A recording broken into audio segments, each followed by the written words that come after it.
అంతరాయ తిమిరోపశాంతయే శాంతపావనమచింత్య వైభవం తం నరం వపుషి కుంజరం ముఖే మన్మహే కిమపి తుందిలం మహః. శరణం కరవాణి శర్మదం తే చరణం వాణి చరాచరోపజీవ్యం కరుణామసృణైః కటాక్షపాతైః కురు మాం అంబకృతార్థసార్థవాహం. శారదా శారదాంభోజవదనావదనాంబుజే సర్వదా సర్వదాస్మాకం సన్నిధిః సన్నిధిం క్రియాత్. విమలపటీ కమలకుటీ పుస్తకరుద్రాక్షసస్తహస్తపుటీ కామాక్షి పక్ష్మలాక్షి కలిత విపంచీ విభాసి వైరించి వాగర్థావివ సంపృక్తౌ వాగర్థ ప్రతిపత్తయే జగతః పితరౌ వందే పార్వతీ పరమేశ్వరౌ. గురవే సర్వలోకానాం భిషజే భవరోగిణాం నిధయే సర్వవిద్యానాం దక్షిణామూర్తయే నమః. నారాయణ సమారంభాం వ్యాసశంకరమధ్యమాం అస్మదాచార్యపర్యంతాం వందే గురుపరంపరాం. నారాయణం నమస్కృత్య నరం చైవ నరోత్తమం దేవీం సరస్వతీం వ్యాసం తతో జయముదీరయేత్. యజ్ఞేశ అచ్యుత గోవింద మాధవ అనంత కేశవ కృష్ణ విష్ణో హృషీకేశ వాసుదేవ నమోస్తుతే. శ్రీ వాసుదేవ నమోస్తుతే. రామాయ రామభద్రాయ రామచంద్రాయ వేధసే రఘునాథాయ నాథాయ సీతాయాః పతయే నమః. ఆపదామపహర్తారం దాతారం సర్వసంపదాం లోకాభిరామం శ్రీరామం భూయో భూయో నమామ్యహం.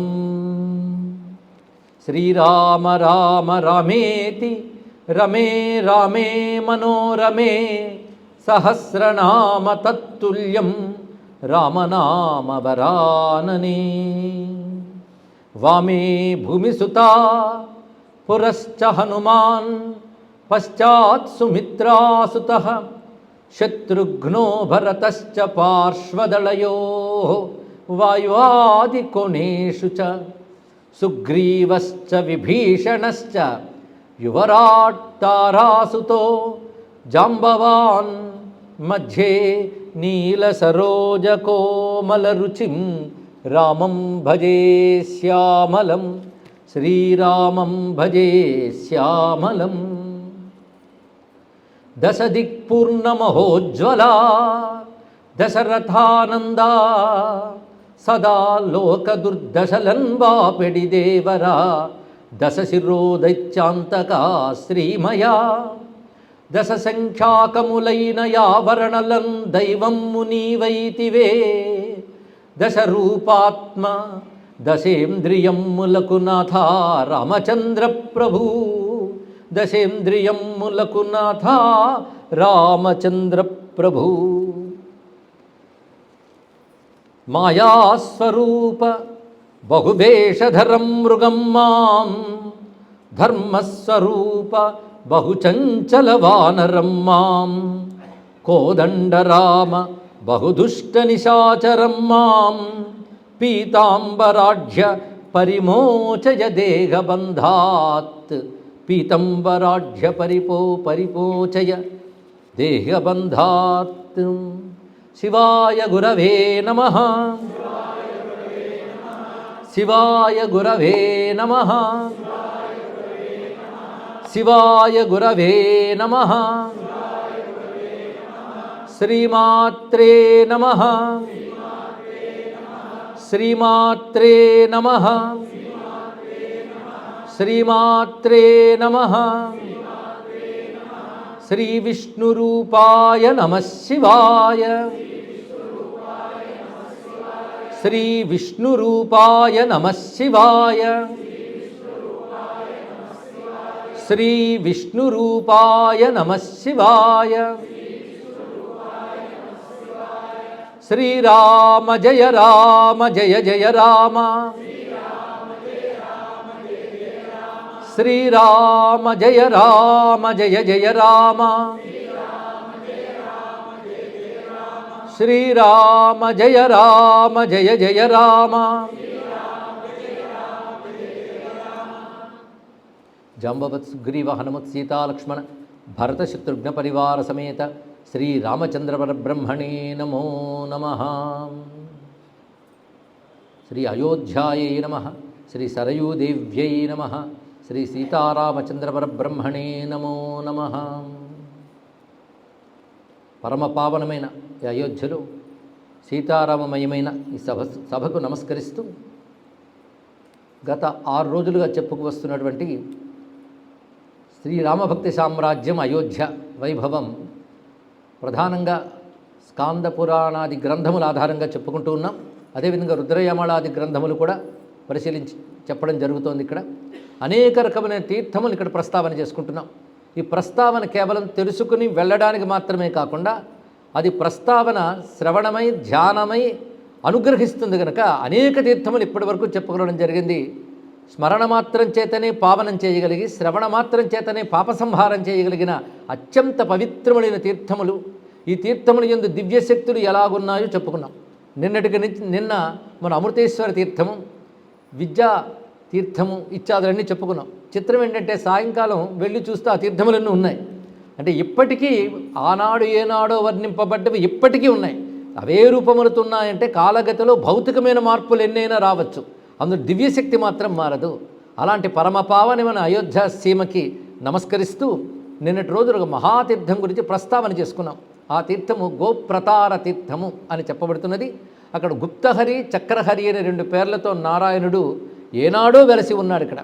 అలాంటి పావనమైన తీర్థము వారణాసిలో మణికర్ణిక ఎలాగో, ఉజ్జయిన్లో మహాకాలు నికేతనం ఎలాగో, నైమిషారణ్యంలో చక్రతీర్థం ఎలాగో అయోధ్యలో అది అంత గొప్పది అని ఆ తీర్థం గురించి ప్రస్తావన చేసుకుంటూ దానికున్న మహావిశేషాన్ని ఇప్పుడు మరో అంశం చెప్తున్నాడు పరమేశ్వరుడు పార్వతీదేవితో. యత్ర రామాజ్ఞయా దేవి సాకేత నగరీ జన జగామ స్వర్గమతులం నిమజ్య పరమాంభసి. ఈ తీర్థానికి అంటే గోప్రతార తీర్థం, ఇక్కడ కొన్ని కొండములు చెప్పారు కానీ గోప్రతారము సహస్రధారవి కొండములు కావు, అవి సరయూ నదిలోనే తీర్థభాగములుగా చెప్తున్నారు. ఎంత విస్తీర్ణంలో అది ఆ తీర్థం అనిపించుకుంటుందని ధనువుల లెక్క ప్రకారం తెలియజేశారు. ఇక్కడ గోప్రతార తీర్థం కూడా సరయులో భాగం. ఇక్కడ మరొక విశేషం ఏంటంటే సాకేత నగరంలో అంటే అయోధ్యలో ఉన్నటువంటి సర్వజనులు రాముని అనుగ్రహం చేత రామాజ్ఞ చేత ఈ ప్రాంతంలోనే రామునితో సహా సరయూ నదిలో ప్రవేశించి వారందరూ రామానుగ్రహంతో పరమధామాన్ని చేరుకున్నారు. అటువంటి దివ్యమైన చోటు గోప్రతార తీర్థం. రామచంద్రమూర్తి అవతార పరిసమాప్తి జరిగినటువంటి చోటు అది. అలాంటి భవ్యమైన తీర్థం అని ఎప్పుడైతే శివుడు చెప్పాడో వెంటనే పార్వతీదేవి అది విస్తారంగా వినాలనుకుంటున్నా నీ ద్వారా అన్నది. కథం జగామస స్వర్గం సాకేత నగరీ జన కథంచ రాఘవో విద్వన్ ఏతాత్ కథయ సువ్రత. రామచంద్రమూర్తి ఏ విధంగా వెళ్ళాడు, సాకేతవాసులు ఏ విధంగా వెళ్ళారు, నాకు అది విస్తారంగా చెప్పమని అడిగితే అద్భుతమైన ఒక సన్నివేశాన్ని వివరించి చెప్తూ ఉన్నారు పరమేశ్వరుడు. ఈ ఘట్టం ఉత్తర రామాయణంలో కూడా వర్ణింపబడినటువంటిది. ఇంచుమించి ఇలాగే ఉంటుంది. పదముల పొందిక కూడా అదే విధంగా కనబడుతుంది. అంటే రామాయణ ప్రమాణం దీనికి చూపిస్తున్నారు ఇక్కడ. సావధాన కథామేతాం ప్రియే శృణు సవిస్తరం. పార్వతీదేవత అంటున్నాడు సావధానంగా విను అంటే ఆవిడ కూడా అటు ఇటు తిరుగుతూ వింటుందా? మరి ఎందుకు అలా చెప్తున్నది అంటే విషయం అంత గొప్పది అయినప్పుడు సావధానంగా వినమని చెప్తారు. అసలు 9 రోజులు అఖండంగా విన్న భాగ్యం లభించిన వాళ్ళు నిజమైన భాగ్యవంతులు. మొత్తం అయోధ్యను మనం దర్శించాం. అలాంటిది ఈ తీర్థం గురించి మరింత ప్రత్యేకంగా ఇంతవరకు శివుడు ఎక్కడా అనలేదు ఈ మాట. ఇక్కడ అన్నాడు సావధానమన శృణు అని. యథా జగామ రామోసౌ స్వర్గంచ సపురీజన. రాముడు స్వర్గానికి ఎలా వెళ్ళాడో అన్నారు. ఇక్కడ ఈ విషయం బాగా తెలుసుకోవాల్సిన. స్వర్గము అనగానే మనందరూ ఇంద్రలోకము అన్నారు. ఇంద్రలోకమే స్వర్గం అనుకుంటాం.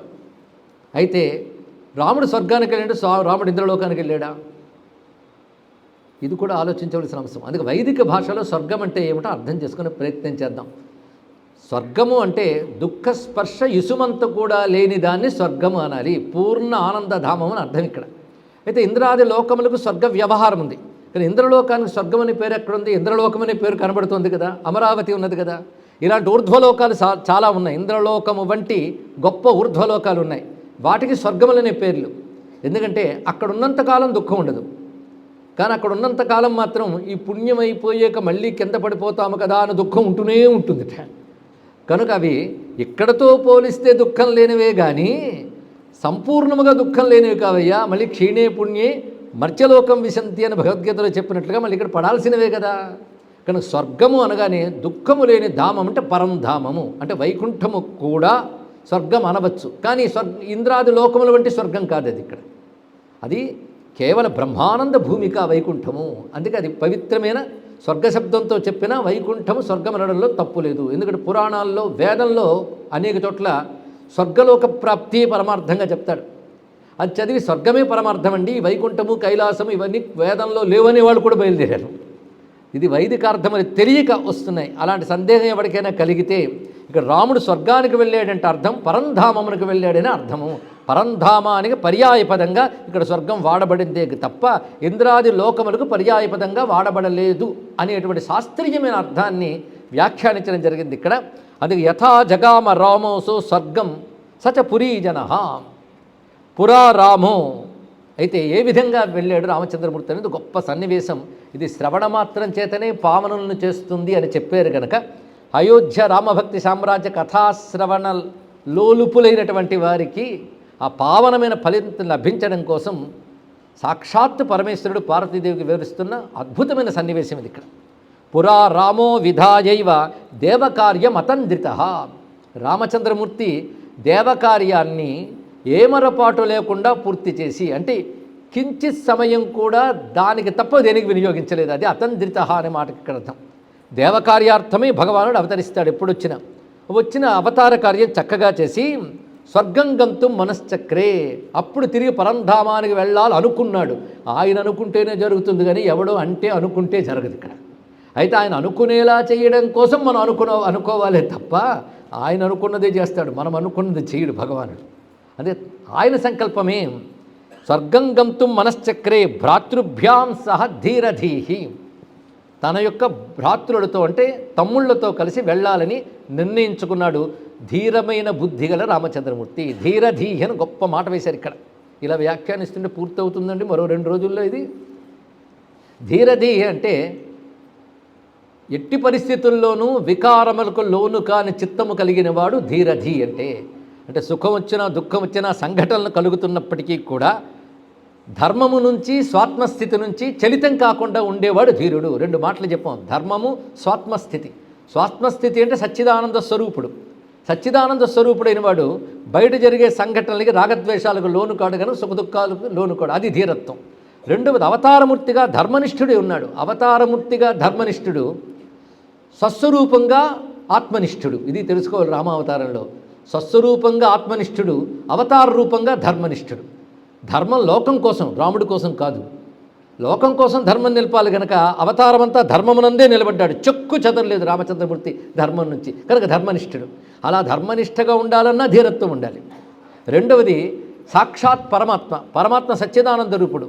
అందుకని సుఖదుఖాలు చూసి అయ్యో ఇది ఇలా అయిపోయింది ఏంటి అని దుఃఖపడ్డం కానీ, బాగా జరిగిందని సంతోషించడం కానీ 2 ఉండవు ఆత్మజ్ఞులకి, బ్రహ్మజ్ఞులకి.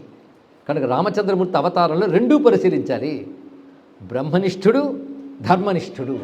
అది రామావతారం యొక్క సంపూర్ణతత్వం. కొందరు కేవలం ధర్మనిష్టనే చూసి రాముడిని ధీరోదత్త నాయకుడు అంటారు, కానీ రాముడి యొక్క ఆత్మనిష్టను కూడా పరిశీలిస్తే ఆయన సాక్షాత్ పరమాత్మయ్యని అంగీకరిస్తాం.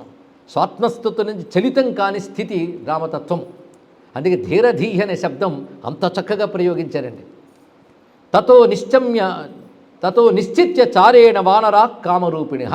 ఆయన ఎప్పుడైతే పరంధామానికి చేరుకుంటాను అనుకున్నాడో ఈ వార్త అలా ప్రాకిపోయింది. కొంతమంది ఎంత చెప్పుకుందామని దాచుకున్నా వెళ్ళిపోతూ ఉంటుంది. ఎందుకంటే ఆయన దగ్గర ఎవడో వింటాడు, వాళ్ళిద్దరికే చెప్తాడు, అడిగిన వాళ్ళకి అడగని వాళ్ళకి. అలా వ్యాపించిపోతుంది వార్తలు. అలా ఎలాగోలాగా వెళ్ళిపోయింది. ఆ వార్తలు వెళ్ళిపోవడంతో అక్కడెక్కడో ఉన్న వానరులు వృక్ష గోపుచ్చ రక్షాంసి, వానర జాతి, గోపుచ్చులు, వృక్షజాతి, దాని తర్వాత రాక్షస జాతి. అంటే వానరులు, గోపుచ్చులు, తర్వాత వృక్షజాతి. వృక్ష అంటే ఎలుగుబంట్లు, మనం అనుకున్న ఎలుగుబంట్లకో మనం అనుకుంటున్న వానరులకో. ఇది బాగా తెలుసుకోవాలి. కొంతమంది హనుమంతుడిని పూజించామండి, కోతొచ్చిందండి, హనుమంతుడు అనుగ్రహించినట్టు అంటారు. వాళ్ళ భావానికి చాలా సంతోషం. కానీ హనుమదాది వానరులు ఈ కోతులు వంటి వారు కారు. వీళ్ళకి మీరు నాగరికత నేర్పలేరు, భాష నేర్పలేరు. కానీ సుగ్రీవాదులు చక్కటి భాషణ చేసినటువంటి వారు. ఆ యుగాల నాటి వానర శబ్దం చేత చెప్పబడ్డ ఒకానొక ఆటవికమైనటువంటి జాతి అది అని తెలుసుకోవాలి ఇక్కడ. అందుకని ఈ వానరులు కారు. అయితే ఎప్పుడో అసలు హనుమంతుడు కనబడక ఈ రూపములతో ఏవైనా అప్పుడప్పుడు ఎవరికైనా కనబడవచ్చు, కానీ కనబడిన ప్రతి కోతి హనుమత్ స్వరూపును భావించవద్దు దయచేసి. అందుకే కోతులు హనుమంతుడు వచ్చాడు అనుకుని వాడు పళ్ళు పెడితే వదలకుండా మీద పాకితే ఆవిడ హనుమంతుడి మీద పాకాడు అనకండి ఇక్కడ. కనుక ఇవి తెలుసుకోవాల్సిన అంశం అని. ఇక్కడ అంత తేలిగ్గా భగవద్ దర్శనం కాదు. హనుమంతుడు కనబడితే ఒక మహాయోగి వలె, విప్రోత్తముని వలె, భిక్షుకుని వలె కూడా కనబడవచ్చు. ఆ రూపంలోనే కనబడాలని లేదు. ఒకవేళ ఎవరికో పాచిత్కంగా కనబడినా, ఏ ఉపాధులైనా భగవంతుడు కనబడవచ్చు కనుక నమస్కారం చేసుకోండి అంతే. ఇలా హనుమదాది వానరులు అటువంటిది. అలా గోపుచ్చ వృక్ష కూడా అప్పటి తెగలకు సంబంధించినవి. ఎందుకంటే జాంబవంతుడు అంటే మామూలు ఎలుగుబంటండి. ఎటువంటి వాడు, బ్రహ్మాంస సంభూతులు. వాళ్ళ మాటలు ఏమిటి, వాళ్ళ జ్ఞానం ఏమిటి, వాళ్ళ నాగరికత ఏమిటి, ఇవి తెలియక చాలామంది ఒక కోతి మాట్లాడుతుందా కనుక రామాయణమే కల్పితం అంటే నీవు అనుకున్న కోతి కాదయ్యా అని వాళ్ళకి చెప్పి రామాయణం యథార్థ కాదా అని మనం ప్రస్తావన చేయాలని ఈ విషయం వివరిస్తున్నాం ఇక్కడ. కానీ గోపుచ్చ రక్ష వానరులు, రక్షాంసి అంటే రాక్షస జాతి, అంటే విభీషణుడు మొదలైన వారు. వీళ్ళందరూ కూడాను రాముడు ఎప్పుడైతే పరంధామానికి వెళుతున్నాడనే వార్త తెలిసిందో అందరూ కలిసి అయోధ్యకు వచ్చేసారండి. ఎందుకంటే రాముడి దగ్గర ఉండిపోయారు వాళ్ళు. నిజానికి తిరిగి రాముడు పంపితే వెళ్ళలేక వాళ్ళ ధామములకు వాళ్ళు చేరుకున్నారు. కానీ మనసంతా రాముడితోనే ఉంది. రాముడు ఇక్కడ ఉన్నాడన్న భావంతో వాళ్ళు ఆనందంగా అక్కడ ఉన్నారు. రాముడు మనలాగే భూమి యందు ఉన్నాడు అన్న భావన వాళ్ళని బ్రతికిస్తోంది. కొందరు మహాత్ములు మనం ఎప్పుడు చూడకపోయినా వాళ్ళు ఉన్నారు అన్న భావం చాలంటే మనకు ఆనందం కలిగిస్తుంది. ఆ ఆనందంతో వాళ్ళు ఉన్నారు. అలాంటి రామచంద్రమూర్తి అవతార పరిసమాప్తి చేసి పరంధామానికి వెళ్ళిపోతున్నాడు. కానీ ఎవరు తట్టుకోగలరండి రామవియోగాన్ని? కాసింత రుచి మరిగిన ఏ ఒక్కరూ రామవియోగాన్ని తట్టుకోలేరు. అందుకే వాళ్ళెవరు తట్టుకోలేక అందరూ వచ్చేసారు. పైగా వచ్చిన వాళ్ళు సామాన్యులు కాదు, వానరాహ. వాళ్ళు దేవగంధర్వ పుత్రాశ్చ త్వష్టుపుత్రాశ్చ వానరాహ. దేవగంధర్వాదులు యొక్క పుత్రులు అంటే అర్థం. వాళ్ళ అంశాలతో వచ్చిన వాళ్ళందరూ. అక్కడ వచ్చిన వృక్ష గోపుచ్చ వానరాదులు అందరూ కూడా దేవతాంశలు. అది బాలకాండలో మనకు స్పష్టంగా రామాయణంలో వాల్మీకే తెలియజేశారు ఇక్కడ. అటువంటి వానరులు రామయాత్రాం విదిత్వాత్తు సర్వయేవ సమాగత. రామయాత్ర తెలుసుకుని అందరూ అయోధ్యకు వచ్చేశారు. రాముడు వాళ్ళందరూ చూసి ఆశ్చర్యపోయాడు. తే రామమనుగత్యోచు సర్వే వానరయోధపాహ తవానుగమనే రాజన్ సంప్రాప్తాస్మద్విహానగా. నిన్ను మేము ఆపం, నీ సంకల్పాలను ఆపం, కానీ నీతో పాటు మమ్మల్ని తీసుకువెళ్ళు. అది నువ్వు ఎక్కడుంటే అక్కడ. అంతేగా మాకు ఎక్కడ ఉండాలని లేదు. అందుకే నేను ఇక్కడ ఉండు అని మేము అనం. నీతో ఉండడం మాకు కావాలి కనుక నీతో అనుగమిస్తాము. యది రామ వినాస్మాభిర్గచ్చేస్త్వం పురుషర్షభ. రమ్యమైన శ్లోకం చెప్తున్నాడు ఇక్కడే. యది రామ వినా అస్మాభి గచ్చేత్స్వం పురుషర్షభ సర్వే ఖలు హతాస్యామో దండేన మహతా నృప. మమ్మల్ని అందరినీ విడిచిపెట్టి నువ్వు వెళ్ళిపోతే అది మాకు పెద్ద దండన. ఆ దండన ఎలాంటిదంటే మరణదండన కంటే ప్రమాదం కనుక నువ్వు వెళ్ళిపోతే మేము మరణించినట్లే. అది మాకు దండనయే. అందుకే మమ్మల్ని నీతో రాని ఇవయ్యా రామ. వాళ్ళ మాటలు విని శృత్వాత వచనం తేషాం. వాళ్ళ మాటలు విని రామచంద్రమూర్తి ముందు విభీషణుడితో మాట్లాడుతున్నాడు. విభీషణమువాచాత రాఘవ శ్లక్ష్ణయాగిర. చిక్కనైన మాటలతో విభీషణుడితో అంటున్నాడు, నాయన విభీషణ, నీకు ప్రత్యేకమైన వరం ఉంది. విభీషణుడికి వరం ఉంది, అందులో చిరంజీవిత్వం ఉంది. అది కోరుకున్నాడు రావణాసురుడు, కానీ కోరుకునే తీరులో అహంకరించాడు, రాలేదు. విభీషణుడు కోరుకోలేదు, అది కూడా రహస్యం. అదే బ్రహ్మదేవుడు కోరుకున్న వరమునిచ్చాడు రావణ కుంభకర్ణులకి. విభీషణుడి దగ్గరికి వచ్చి ఏమీ కోరుకొని విభీషణుడికి ఇచ్చాడు వరము. నీకు చిరంజీవిత్వం ఉంటుంది, అజేయుడు అవుతావు, ఏ అస్త్రశస్త్రాలు నిన్నేమీ చెయ్యలేవి ఇచ్చాడు. వరాలన్నీ ఇచ్చాడండి. అవి కావాలని కోరుకున్న రావణుడికి కొంతమేరకు ఇచ్చాడు, కోరుకోని వాడికి అన్నీ ఇచ్చాడు. అందుకే భగవంతుడికి దగ్గర కోరుకోవడం మానేసి ప్రార్థన చేసుకుంటే, ధ్యానిస్తే నీకేం కావాలో ఆయనకే తెలుసున్న విషయం నీకు తెలిస్తే చాలు. రామాయణం ఎన్ని మర్మములు చెప్తుందండి. సరే, మొత్తానికి విభీషణుడితో మాట అంటున్నాడు, నాయనా ఎంతవరకు నువ్వు భూమి మీద ఉండాలో నిర్ణయింపబడింది ఇదివరకే. కాబట్టి నువ్వు పాలన చెయ్యాలి, లంకను నువ్వు పాలన చేయాలి.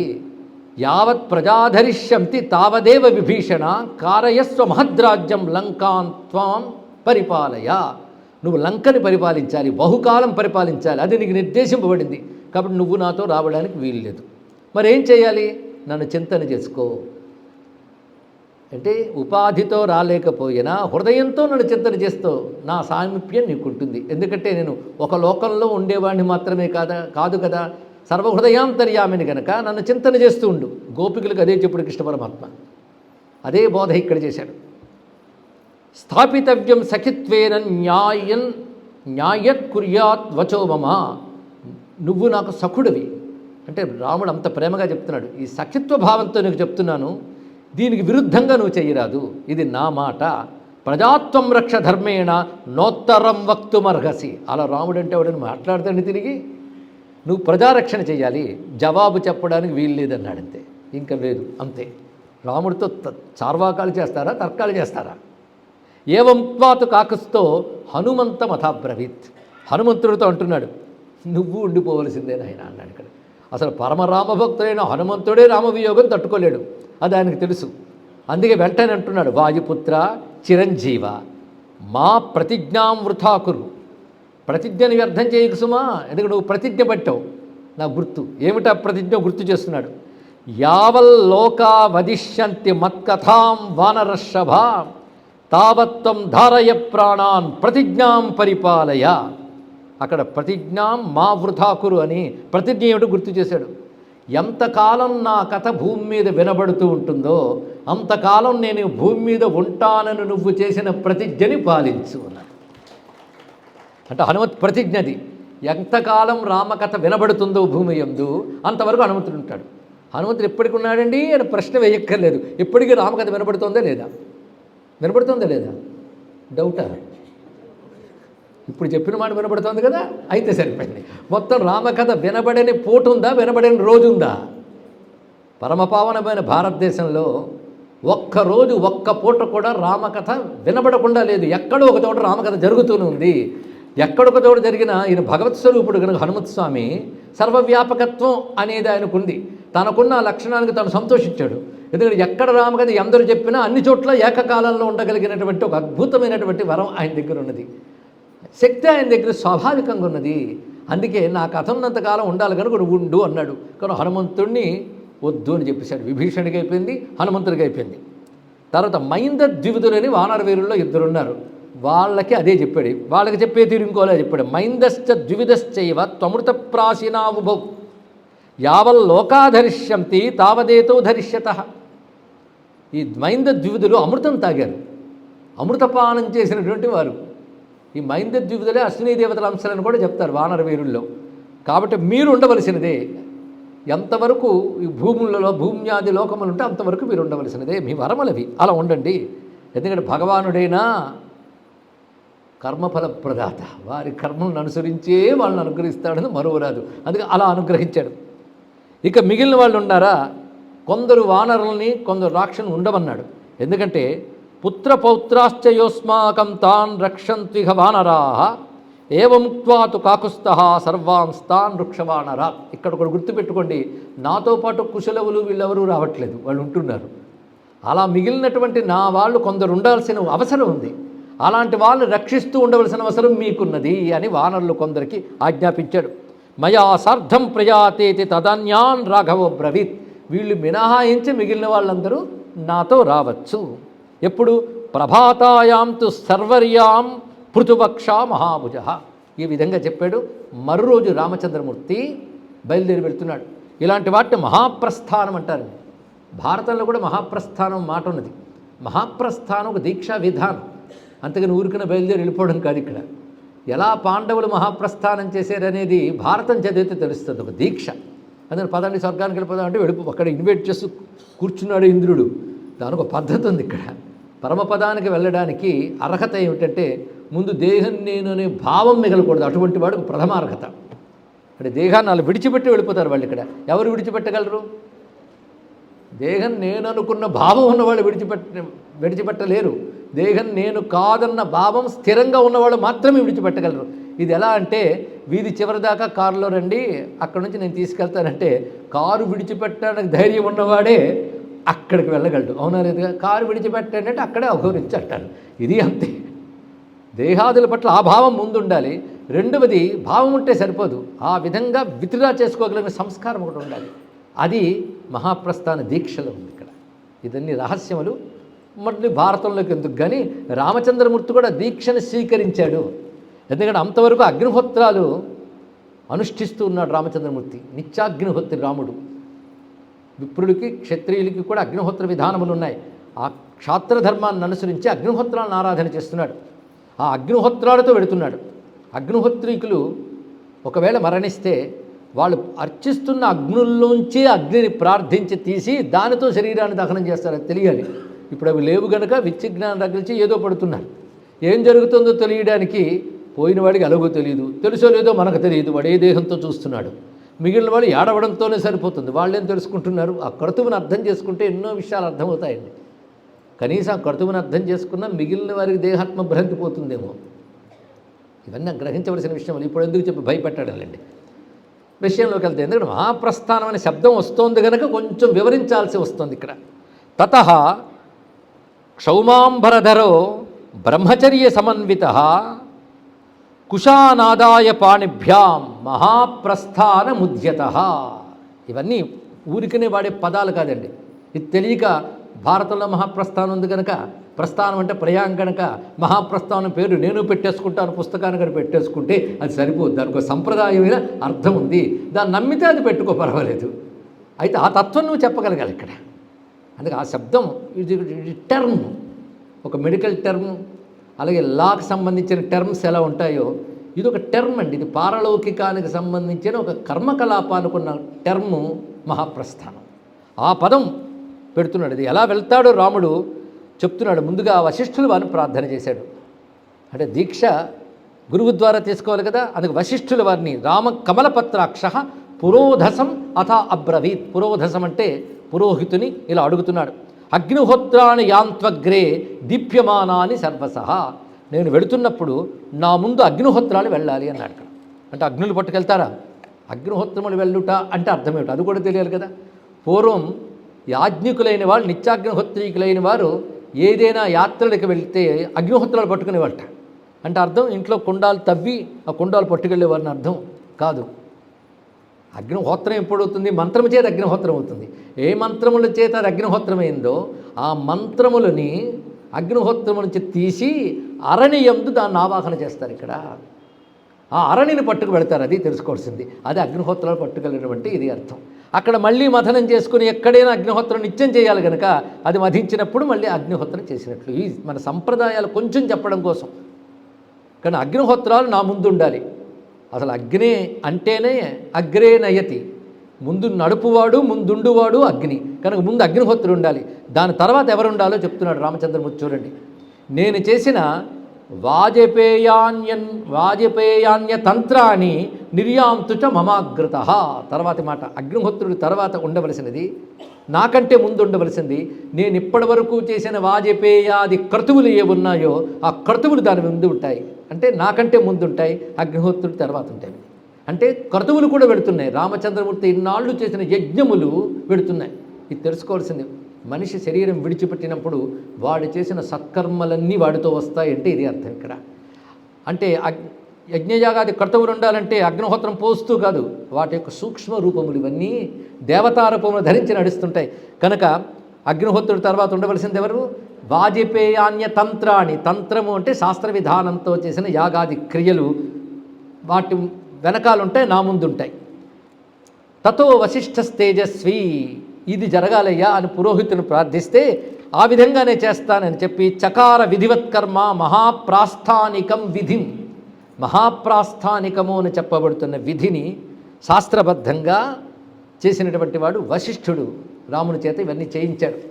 ఇప్పుడు బయలుదేరుతున్నారు. ముందు చెప్పినట్లుగానే ఆ ప్రాతకాల వేళ బ్రాహ్మీ ముహూర్తం అంటే నిశావశేషం అన్నాడు ఇక్కడ. అంటే రాత్రి ఉన్నదంటే బ్రాహ్మీ ముహూర్త సమయంలో బయలుదేరారు అందరూ కూడా. ఆ వెళుతున్నది ఎలా వెళుతున్నారంటే న్యవ్యాహరచ్చుభం కించిద్ అశుభం వా నరేశ్వర. ఆ సమయంలో ఒక్క మాట ఆడకూడదు, శుభము పలకడం కానీ అశుభం పలకడం కానీ రెండూ కూడదు, మాట లేదు, మౌనం వహించాలి. అందుకే నా వ్యాహరత్ శుభం కించిత్ అశుభం వా నరేశ్వర. శుభము అశుభము రెండూ పలకట్లేదు. నిశ్చక్రామస్వనగరాత్, తన నగరం నుంచి బయటకు వస్తున్నాడు రామచంద్రమూర్తి. ఇది ఎలా ఉన్నదంటే సాగరాదివ చంద్రమాహ, సముద్రం నుంచి చంద్రుడు ఉదయిస్తున్నప్పుడు ఎలా ఉన్నదో అదేవిధంగా అయోధ్య నుంచి రామచంద్రమూర్తి తన యొక్క భవనం నుంచి బయటకు వచ్చాడు. రామస్య సవ్యపార్శ్వేతు, అద్భుతమైన భావాలు చూడండి ఇక్కడ. భావించడానికే ధ్యానించడానికే అనువైన మూర్తి ఇది. రామచంద్రమూర్తికి సవ్యపార్శ్వంలో అంటే ఎడమవైపు సపద్మా శ్రీహి సమాగత, లక్ష్మీదేవి పద్మం పట్టుకొని రాముడికి ఎడమవైపు నడుస్తుంది. దక్షిణే హ్రీర్విశాలాక్షి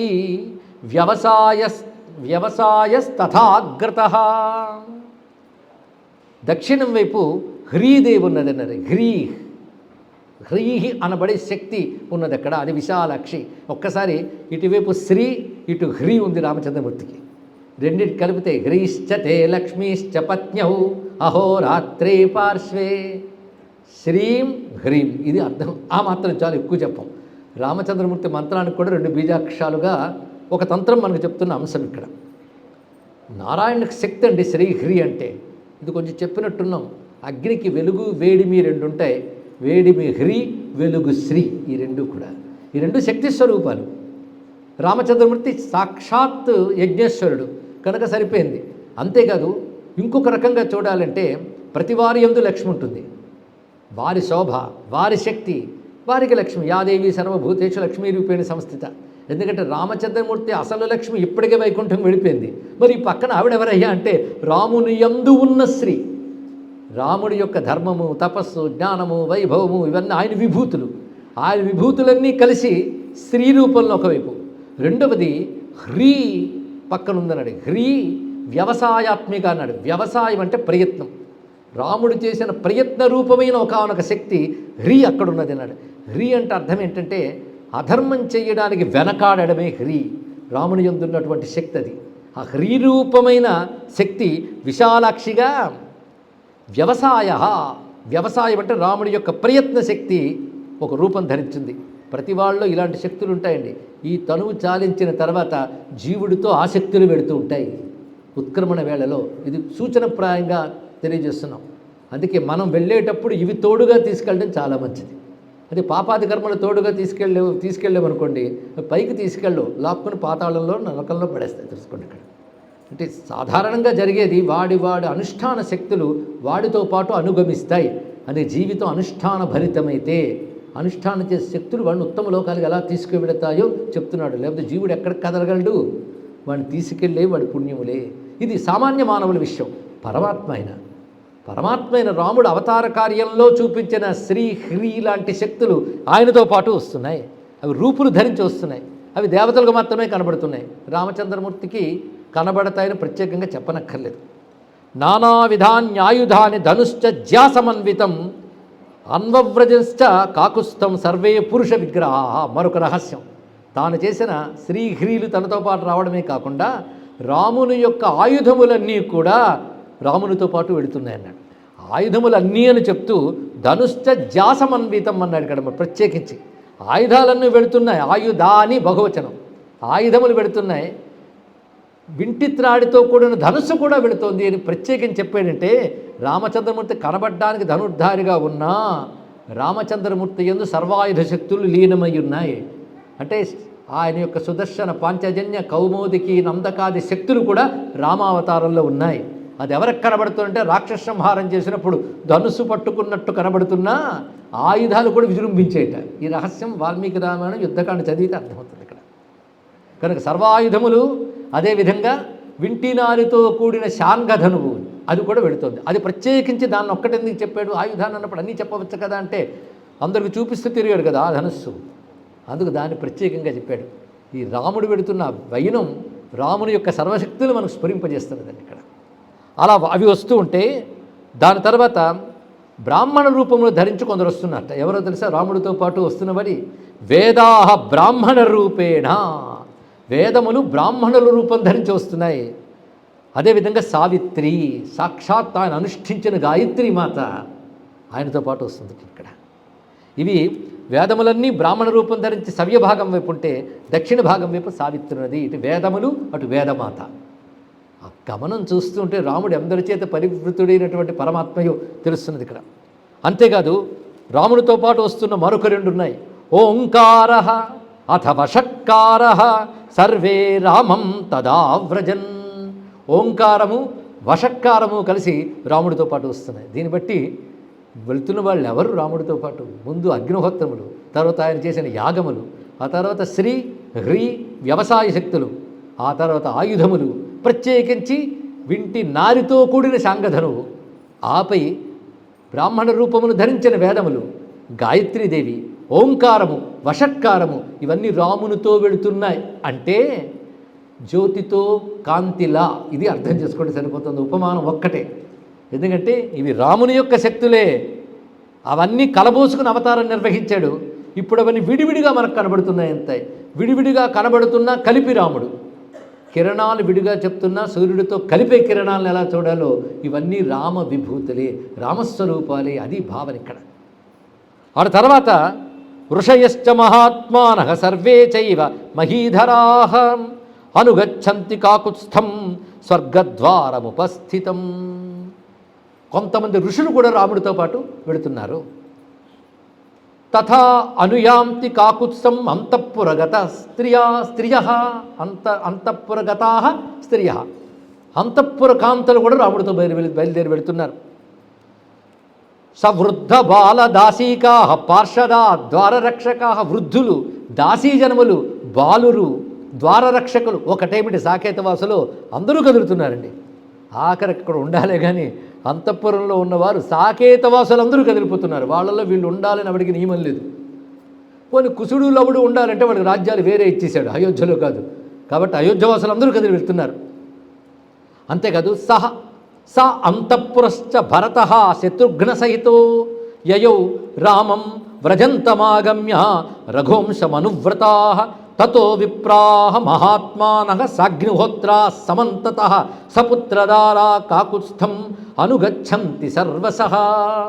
భరతుడు కూడా తన అంతఃపురంతో సహా, శత్రుఘ్నుడు కూడా తన అంతఃపురంతో సహా రామునితో పాటు వెళుతున్నారు. దానికి తోడు అనేక మంది విప్రోత్తములు, నిత్యాగ్నిహోత్రీకులైన అయోధ్యావాసులైన విప్రులు వారి వారి అగ్నిహోత్రములతో, వారి వారి భార్యలతో, పుత్రులతో కలిసి అందరూ కూడా కాకుత్స్థ వంశీకుడైనటువంటి రామచంద్రమూర్తిని అనుసరిస్తూ వెళుతున్నారు. అంతేకాదు మంత్రినో భృత్యవర్గాశ్చ సపుత్రాః సఖబాంధవాః సర్వే తే సానుగాశ్చైవ అనుగచ్చంతి రాఘవం. మొత్తం మంత్రులు, భృత్యవర్గములు అందరూ కూడా వారి వారి కుటుంబాలతో పాటు రాముని వెంట వెళుతూ ఉన్నారు.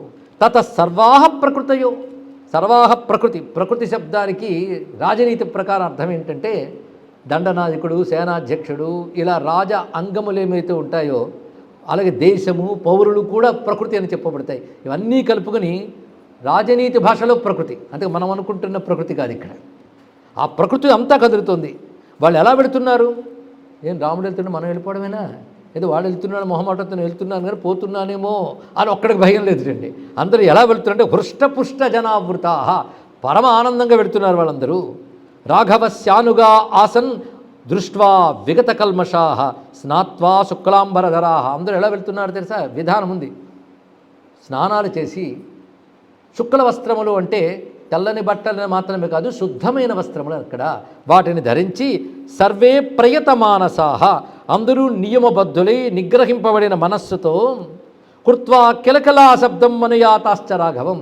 పెళ్ళి ఊరేగింపు వెళుతున్నట్లుగా అందరూ కిలకల శబ్దాలు చేస్తూ కోలాహలంగా రామచంద్రమూర్తి వెంట ఎంత కదులుతోందండి అయోధ్య వీధుల్లో. ఆలోచిస్తూ ఉంటే భావించాలే కానీ నత్ర కశ్చిత్ దీనో భూన్నభీతో నాపి దుఃఖిత దృష్టా ప్రముదితా సర్వే బభూ పరమాద్భుతా.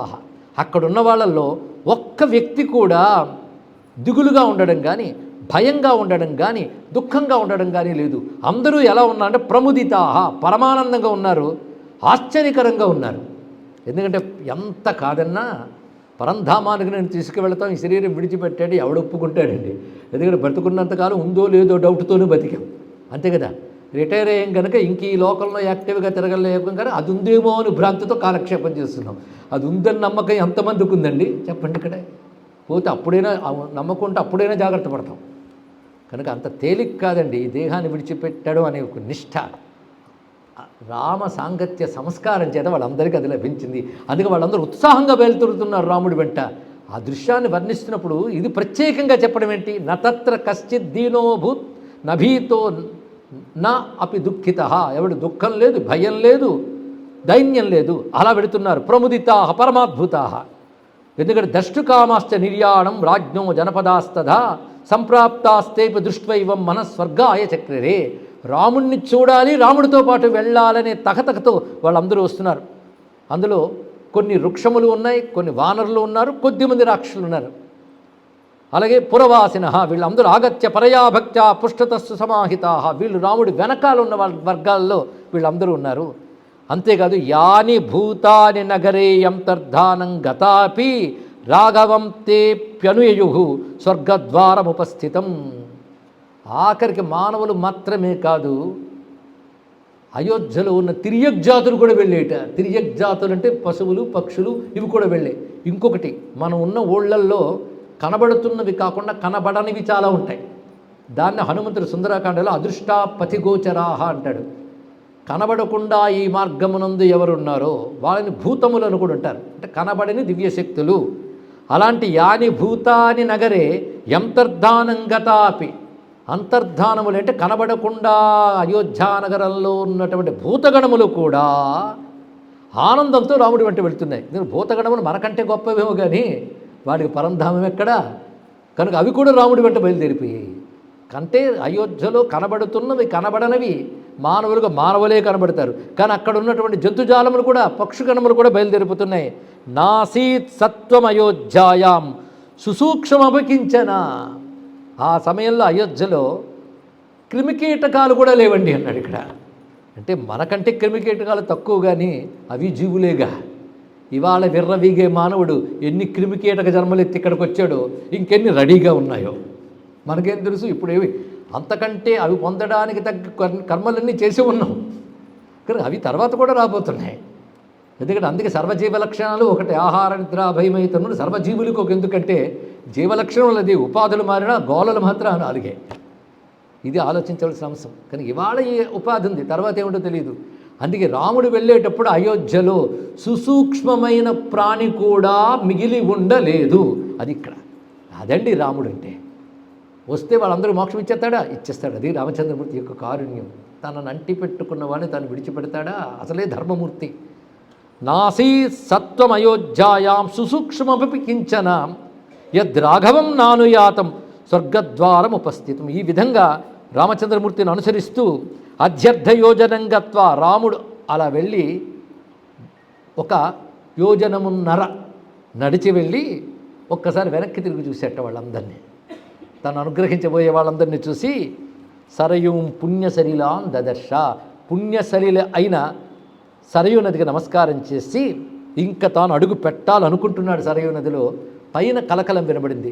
ఏమిటా అని రాముడితో పాటు అందరూ తలెత్తి చూశారు. బ్రహ్మాది దేవతలు విమానాల మీద ఉన్నారండి ఇక్కడ. బ్రహ్మాది దేవతలు, ముఖ్యంగా చతుర్ముఖ బ్రహ్మ కనబడుతున్నాడు. ఆయనేగా అవతరించాలని ప్రార్థించాడు దేవతలందరి పక్షాన. అందుకే ఆయనే కనబడుతున్నాడు. ఎవరు ఆహ్వానించారో ఆయనే వీడ్కోలు చెప్పడానికి వచ్చాడు అక్కడికి. ఆ వచ్చిన స్వరూపం ఎలా ఉందంటే, అత తస్మిన్ ముహూర్తేతు బ్రహ్మా లోకపితామహ సర్వై పరివృతో దేవై ఋషిభిశ్చ మహాత్మభి. ఆ బ్రహ్మదేవుడు దేవగణములతో మహర్షులతో, అంటే ఆయన బ్రహ్మలోకంలో మహర్షులతో ఉంటాడు. ఆ మహర్షులు కనబడుతున్నారు. ఆయయౌ తత్ర కాకుత్సం స్వర్గద్వారం ఉపస్థితం విమాన శతకోటిభి దివ్యాభి సర్వతో వృత. ఆకాశంలో కోట్ల కొలది విమానములు ఉన్నాయండి, వాటిల్లో దేవతలు ఉన్నారు. అక్కడి నుంచి రాముడి యొక్క ఈ దివ్యమైనటువంటి యాత్రను చూడడానికి వాళ్ళందరూ ఉన్నారు. పైగా వీళ్ళందరూ ఉండడంతో అసలే దేవతలంటేనే ప్రకాశశరీరులు కదా, అంతమంది దేవతలు బ్రహ్మాదులు ఉంటూ ఉంటే ఆకాశంలో కోట్ల కొలది సూర్యులు ఒక్కసారి దీపిస్తున్నారా అన్నట్టుంది. అంత తేజస్సు ఆకాశంలో వ్యాపించింది. ఇక్కడ దాన్ని మించిన రామ తేజస్సు సరయూ నదీ తీరంలో ఉన్నది. ఎంత భవ్యమైన దృశ్యం ఇది. ఇక్కడ దీపయన్ సర్వతో వ్యోమ జ్యోతిర్భూతమనుత్తమం స్వయం ప్రభై సుతేజోభి మహద్భి పుణ్యకర్మభి. అనేక పుణ్యకర్మలు చేసిన వాళ్ళు కొంతమంది కర్మదేవతలు అవుతారు. వాళ్ళ తేజస్సు కూడా ఉంటుంది. కనుక వాళ్ళ తేజస్సులతో నిండిపోయినది ఆకాశమంతా. ఇలాంటి సమయంలో పితామహస్తదా వాక్యం అంతరిక్షాద భాషత. ఆ అంతరిక్షం నుంచే బ్రహ్మదేవుడు రామచంద్రమూర్తికి నమస్కారం చేసి ఆగచ్చ విష్ణు భద్రంతే స్వాగతం పలుకుతున్నాడు. రామా నీకు స్వాగతము, పరంధామమునకు స్వాగతము. దిష్ట్యా ప్రాప్తోసి మానద, మా అదృష్టవశాత్తు నిన్ను ఇలా చూడగలుగుతున్నాం అని చెప్తూ భ్రాతృభి సహ దేవాభై ప్రవిశస్వ స్వకాంతను. దేవప్రకాశం కలిగినటువంటి నీ సోదరులతో పాటు నీ యొక్క స్వస్వరూపంలో నువ్వు ప్రవేశించు. నీ స్వస్వరూపంలో అదేమిటంటే వైష్ణవీం త్వం మహాతేజ యద్వాన్యాం మానసెప్సితాం. అసలు వైష్ణవ శబ్దం ఎంత గొప్పదండి. వైష్ణవం అంటే విష్ణు సంబంధం, విష్ణుమయం. అందుకే విష్ణుమయంగా జీవించే ఒక్క వైష్ణవుడు కనబడితే ఆయన పాదపద్మాల ధూళి నెత్తి మీద పెట్టుకోవాలంటే అదండి వైష్ణవం అంటే ఇక్కడ. అందుకే ఆదిశంకర భగవత్పాదుల వారు భగవద్గీత భాష్యం రచిస్తూ పరమపదం అన్న చోట మాటిమాటికి వైష్ణవం వైష్ణవం పరమపదం అన్నాడు ఇక్కడ. అందుకే బాగా తెలుసుకోవాలి, ఆదిశంకరుని మించిన వైష్ణవుడు లేడు. ఆయన పరమ విష్ణు భక్తుడు. అందుకే వైష్ణవ శబ్దానికి ఆయన ఎక్కడ వాడాడంటే పరమపదం అన్న విషయంలో వాడాడు. అందుకే సగుణమైన నిర్గుణమైన విష్ణు భక్తులైనటువంటి వారు వైష్ణవులే. విష్ణుమయంగా జీవించాలి. ద్వేషాదులు ఉంటే మాత్రం అది వైష్ణవం కాదు, అది వేరే విషయం. కనుక విష్ణు భక్తికి ఆ వైష్ణవానికి శిరస నమస్కరించాలి ప్రతివారు. అందుకే అకించన వైష్ణవాంఘ్రి సంస్థాన రజోభిషిక్తులకు సంహృత కర్ములు దానవేశ్వర అని ప్రహ్లాదు చెప్పింది వీళ్ళ గురించి. అది తెలుసుకోవాల్సింది ఇక్కడ. అలాంటి భవ్యమైనటువంటి వైష్ణవమైనటువంటి తేజస్సులో ప్రవేశించాలి అని బ్రహ్మదేవుడు అనగలడా? మీరు ఇక్కడికి వెళ్ళాలని రాముడికి నిర్దేశిస్తాడా? అక్కడి నుంచి వచ్చేవి కనుక తిరిగి అక్కడికి వెళతావు అని ఉద్దేశంతో చెప్పాను, కానీ నీ ఇష్టం నువ్వు ఎక్కడికి వెళ్తావు అన్నాడు మళ్ళీ. అంటే అలా మాట్లాడాలి పెద్దవాళ్ళతో. త్వంహి లోకగతిర్దేవా నత్వాం కశ్చన వ్యక్తివై. అసలు నీ గురించి ఎవరికి తెలుస్తుందయ్యా? నువ్వు ఒక చోటుండేవాడివా, సర్వవ్యాపకుడివి. కనుక నువ్వు వైష్ణవ తేజస్సు అంటే విష్ణుమయమైన పరంధామము నుంచి వచ్చేవి కనుక నీ సోదరులతో పాటు ఆ పరంధామానికి వెళ్ళమని నేను అడుగుతున్నాను అంతే. సోదరులతో పాటు ఎందుకున్నాడంటే అలాగే వచ్చాడు కదా పరమాన్నంలోకి, కనుక వారితో పాటు అన్నాడు ఇక్కడ. అది దేవాభై భ్రాతృభి అనే మాటలో అది అర్థం ఇక్కడ. పైగా నువ్వు చేసే లీలలు ఎవరికి అర్థమవుతాయి? నాకు 4 తలకాయలు ఉన్నాయి, 4 తలకాయలు నిండా 4 వేదాల జ్ఞానం కూరి ఉంది, అయినా నేను తెలుసుకోలేను. నీ గురించి తెలుసుకోగలిగేది ఒక్కరే మాత్రమే తెలుసుకోగలరు, ఎవ్వరికి తెలియదు. ఎవరంటే ఋతే మాయాం విశాలాక్షిం తవ పూర్వ పరిగ్రహం. నీ శక్తి అయిన మహామాయ అయినటువంటి ఆ సీతమ్మ మాత్రమే తెలుసుకోగలదు నీ గురించి, ఇంకొకరికి తెలియదు. అందుకే మహామాయాం విశాలాక్షిం పూర్వ పరిగ్రహం. ఈ మాటల అర్థం ఏంటంటే నీ యొక్క పురాతనమైనటువంటి పత్ని అన్నాడు ఇక్కడ.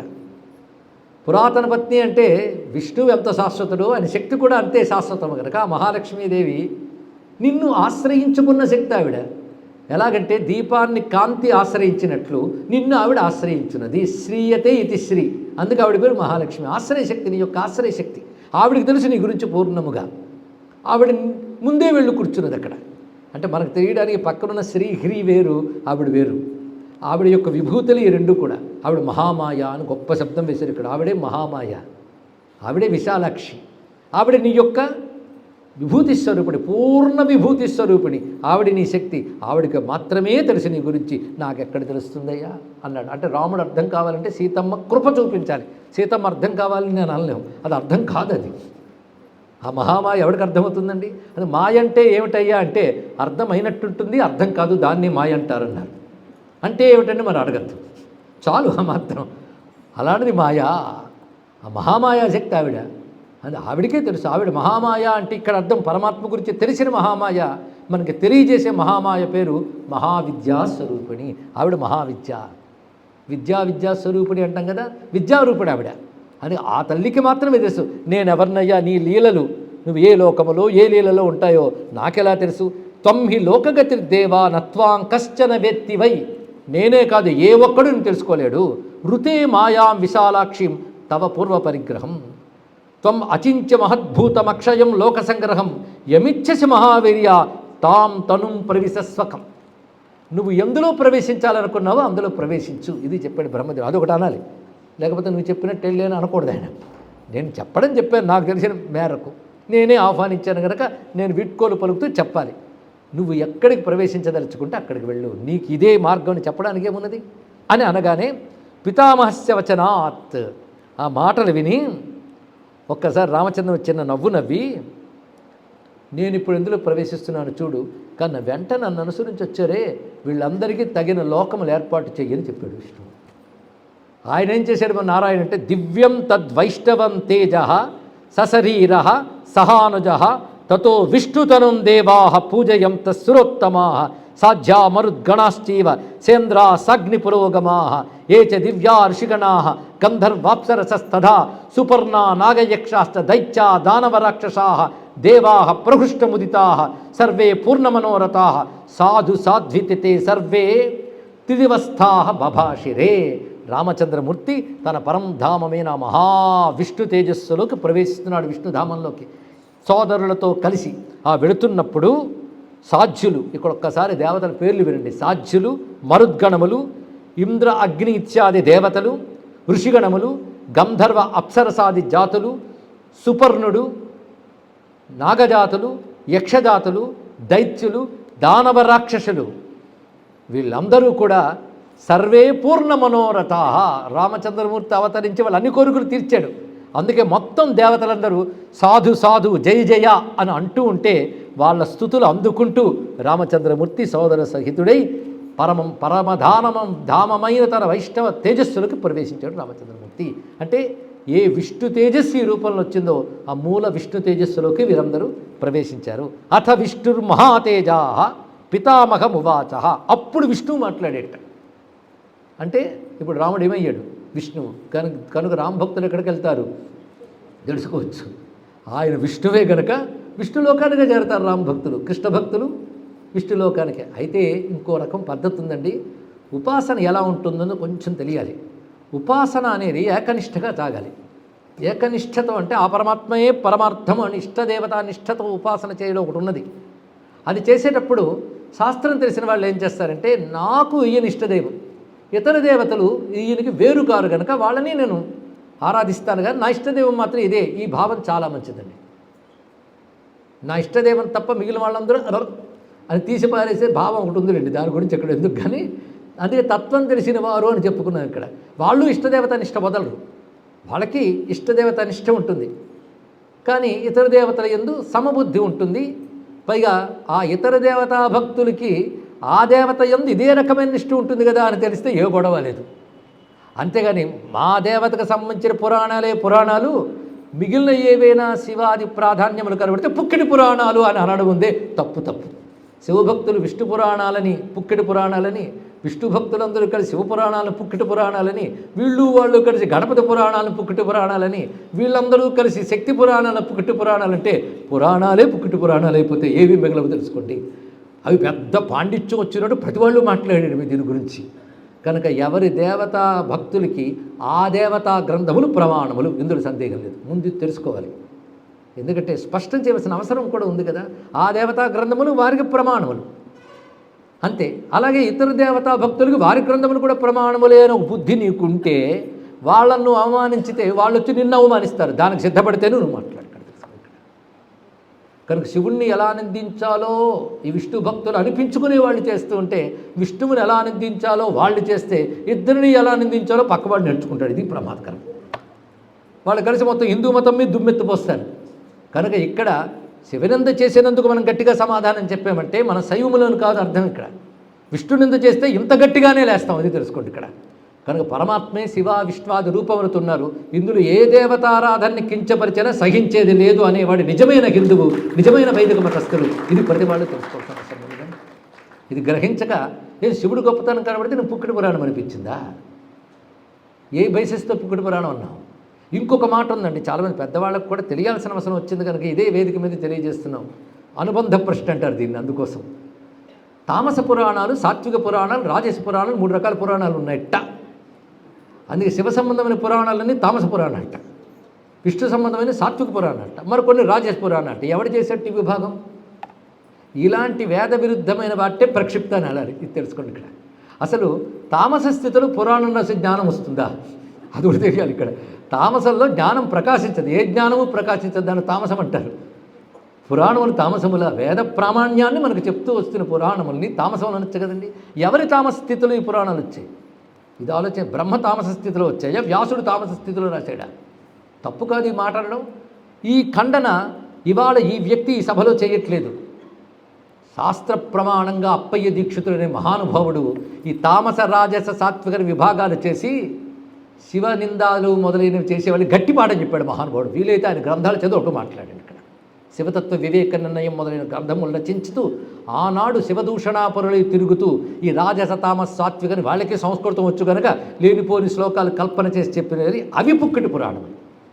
అందుకే ప్రమాణం తీసుకోవాలి. పురాణాల్లో 2 పరస్పర విరుద్ధ అభిప్రాయాలు వచ్చినప్పుడు ఏం చేయాలి? ఇది ఒక ప్రశ్న వేశారు నేను పెద్దవాళ్ళు. నిన్ననే మనం చెప్పుకున్నాం, సేతుబంధానికి ముందు రాముడు ప్రతిష్ఠ చేశాడంటే కాదు, సేతుబంధం తర్వాత బ్రహ్మహత్యాపాతకం పోగొట్టుకోవడం చేశాడు మరొక పురాణంలో ఉందండి, అది ప్రమాణం కాదు. ఎలా చెప్పగలంటే 2 పరస్పర విరుద్ధాంశములు వచ్చాయి కదా, అటువంటిప్పుడు శాస్త్ర వేద ప్రమాణం తీసుకోవాలని చెప్పారు. ఇక్కడ ఆ ప్రమాణంతో మనం చెప్తున్నాం. ఇక్కడ అది పురాణాల్లో కొన్ని కల్పనలు ఉంటాయి. ఒక్కొక్కసారి భక్త్యుద్రేకంతో చేస్తారు, ఇది కూడా తెలుసుకోవాలి. ఇక్కడ అది దోషం కాదు. ఒకసారి ఉద్రేకం బాగా పెరిగిపోయినప్పుడు మనకు కనబడిన వ్యక్తిని నభూతో నా భవిష్యత్ అనేస్తాం. వీడికి తెలిసిన భూతం ఎంత, వీడికి తెలిసిన భవిష్యత్ అంతా. అక్కడ అర్థం చేసుకోవాల్సింది వీడి భావావేశం ఎక్కువైపోయిందో అర్థం చేసుకోవాలి. ఇక్కడ ఆ భావావేశం ఎక్కువైనప్పుడు వీడు ఎక్కువ, రాముడి కంటే ఎక్కువ లేరు, శివుడి కంటే ఎక్కువ లేరు. ఆ మాటకు వస్తే శివుడు విషం మింగుతున్నప్పుడు వీళ్ళందరూ పారిపోయారు కదా, శివుడే గొప్ప అంటాడు వాడుకుడు. అలాగే శివుడు మహాలింగంగా ఆవిర్భవించినప్పుడు విష్ణు బ్రహ్మ తెలుసుకోలేకపోయారు కనుక శివుడే గొప్ప అంటాడు ఇక్కడ. అలాగే విష్ణు కథలు చెప్పేటప్పుడు శివుడిని తక్కువ చేసే వాళ్ళు ఉన్నారు. సత్యం తెలిసిన వాడు దీన్ని దాన్ని పరిశీలించి అనవలసింది ఏంటంటే క్వచిత్ బ్రహ్మ క్వచిత్ విష్ణు క్వచిత్ రుద్ర ప్రశస్యతే.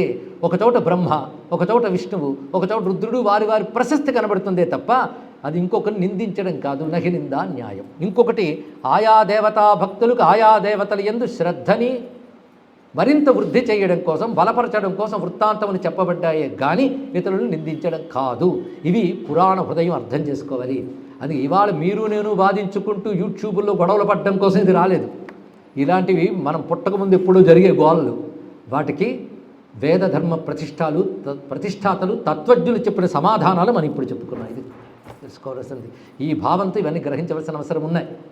లేకపోతే ఒకటి క్లియర్ ఇవ్వబోతే మరొక ప్రశ్న పుడితే వాడికి సమాధానం చెప్తున్న బాధ్యత మనకు ఉంది కదా. అందుకు ఎలా చూడాలి? అన్ని దేవతలకు సంబంధించిన పురాణములు చదివినటువంటి స్థితిలో కలిగినటువంటి సమన్వయ భావం పెద్దల ద్వారా ఏది నేర్చుకున్నామో దాన్ని ఇక్కడ వ్యక్తపరచడం అయింది. అందుకే ఒక రామభక్తిపై తాదాత్మ్యంతో రాస్తూ ఉన్నప్పుడు రాధాకృష్ణుల దగ్గరికి వెళ్ళి రామభక్తిని అడగడం తప్ప? రాధాకృష్ణులు వారే కదండి, ఆ తర్కం తప్పు. ఆయన్నే రాముడిగా భావిస్తున్నావు కనుక ఆ రూపనిష్ట అడిగో, తప్పేమీ లేదు. ఇది తెలుసుకోండి. ఇక్కడ ఇలాంటి భావాలు తెలుసుకుంటే పురాణాల్లో కనబడే పరస్పర వైరుధ్యాలకి మన సమాధానం చెప్పుకునే వాళ్ళు అవుతాం. ఇలాంటి సమాధానం చెప్పుకోవడం అవసరం ఈ కాలంలో. లేకపోతే శివనింద చేస్తూ తిరిగే వైష్ణవం కానీ, విష్ణునింద చేస్తూ తిరిగే శైవం కానీ హిందూ ధర్మాన్ని ఉద్ధరించలేవు, సనాతన ధర్మాన్ని కాపాడలేవు. తెలుసుకోండి. ఇక్కడ మొత్తం వైష్ణవానికి నమస్కరించాలి, శైవానికి నమస్కరించాలి, వాటిలో పుట్టిన ఆచార్యులకు నమస్కారం చేయాలి, వాళ్ళు చూపిన విష్ణుభక్తి శివభక్తికి నమస్కారం చేయాలి. వారు అనుయాయులమని చెప్పుకుంటూ చేస్తున్న శివనందని విష్ణునందని మాత్రం తృణీకరించాలి. ఇది మనం చేయవలసిన కర్తవ్యమని సవినయంగా ఆ నారాయణమూర్తికి వైష్ణవాచార్యులకి నమస్కరిస్తూ, ఇందాకే వైష్ణవ శబ్దాన్ని ఎంత తాదాత్మ్యంతో మనం చెప్పుకున్నాం. వైష్ణవ శబ్దం దివ్యమైనదండి. విష్ణుమయమైన జీవితం కంటే కావాల్సిందేముంది? ఎవడు విష్ణుమయంగా జీవిస్తాడో వాడు అందరిలో విష్ణువుని చూస్తాడు, వాడికి భేదమే లేదు. అది తెలుసుకోవాల్సిన గొప్ప భావం. అటువంటి విషయాన్ని ఇక్కడ చెప్పుకుంటున్నాం. ఎందుకంటే రామచంద్రమూర్తి పరంధామానికి వెళ్ళినప్పుడు విష్ణు తత్వ ప్రతిపాదన చేసేటప్పుడు ఉన్న విషయములన్నీ తెలుసుకోవాలి కదా. ఈ విధంగా చెప్తూ ఏభ్యో లోకం జనోఘేభ్యో దాతుమర్హసి సువ్రత, పితామహుడితో చెప్తున్నాడు. ఎవడు? విష్ణువు. ఆ విష్ణువు చెప్తున్నది ఏంటంటే వీళ్ళందరికీ నువ్వు ఇవ్వవలసిందయ్యా. ఏది ఇవ్వాలి? పరమమైన లోకాన్ని ప్రసాదించి వీళ్ళకి నువ్వు అందించాలి అని బ్రహ్మదేవునికి ఆజ్ఞాపించాడు.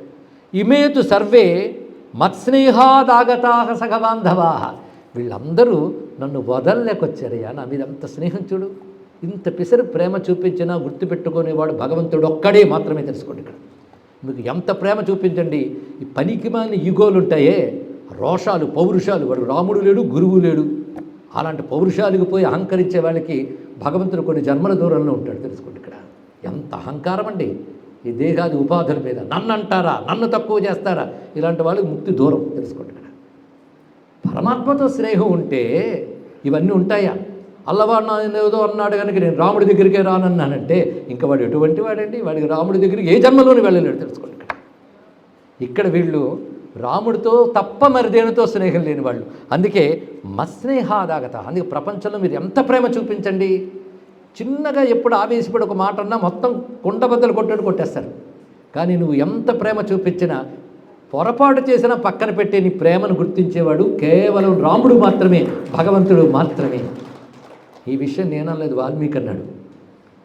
ఎన్ని అపచారాలు చేసినా గుర్తుపెట్టుకోడు, ఒక్క ఉపకారం చేసినా గుర్తుపెట్టుకుంటాడన్నారే, అది రాముడండి. అది ఈశ్వర ధర్మం, ఈశ్వర లక్షణం. ఈశ్వరుడు అవతరించినప్పుడు ఆ లక్షణమే చూపిస్తాడుగా, అందుకే అది కనిపిస్తుంది ఇక్కడ. అది రామచంద్రమూర్తి ఎంత వాత్సల్యంతో అంటున్నాడు ఈ మాట.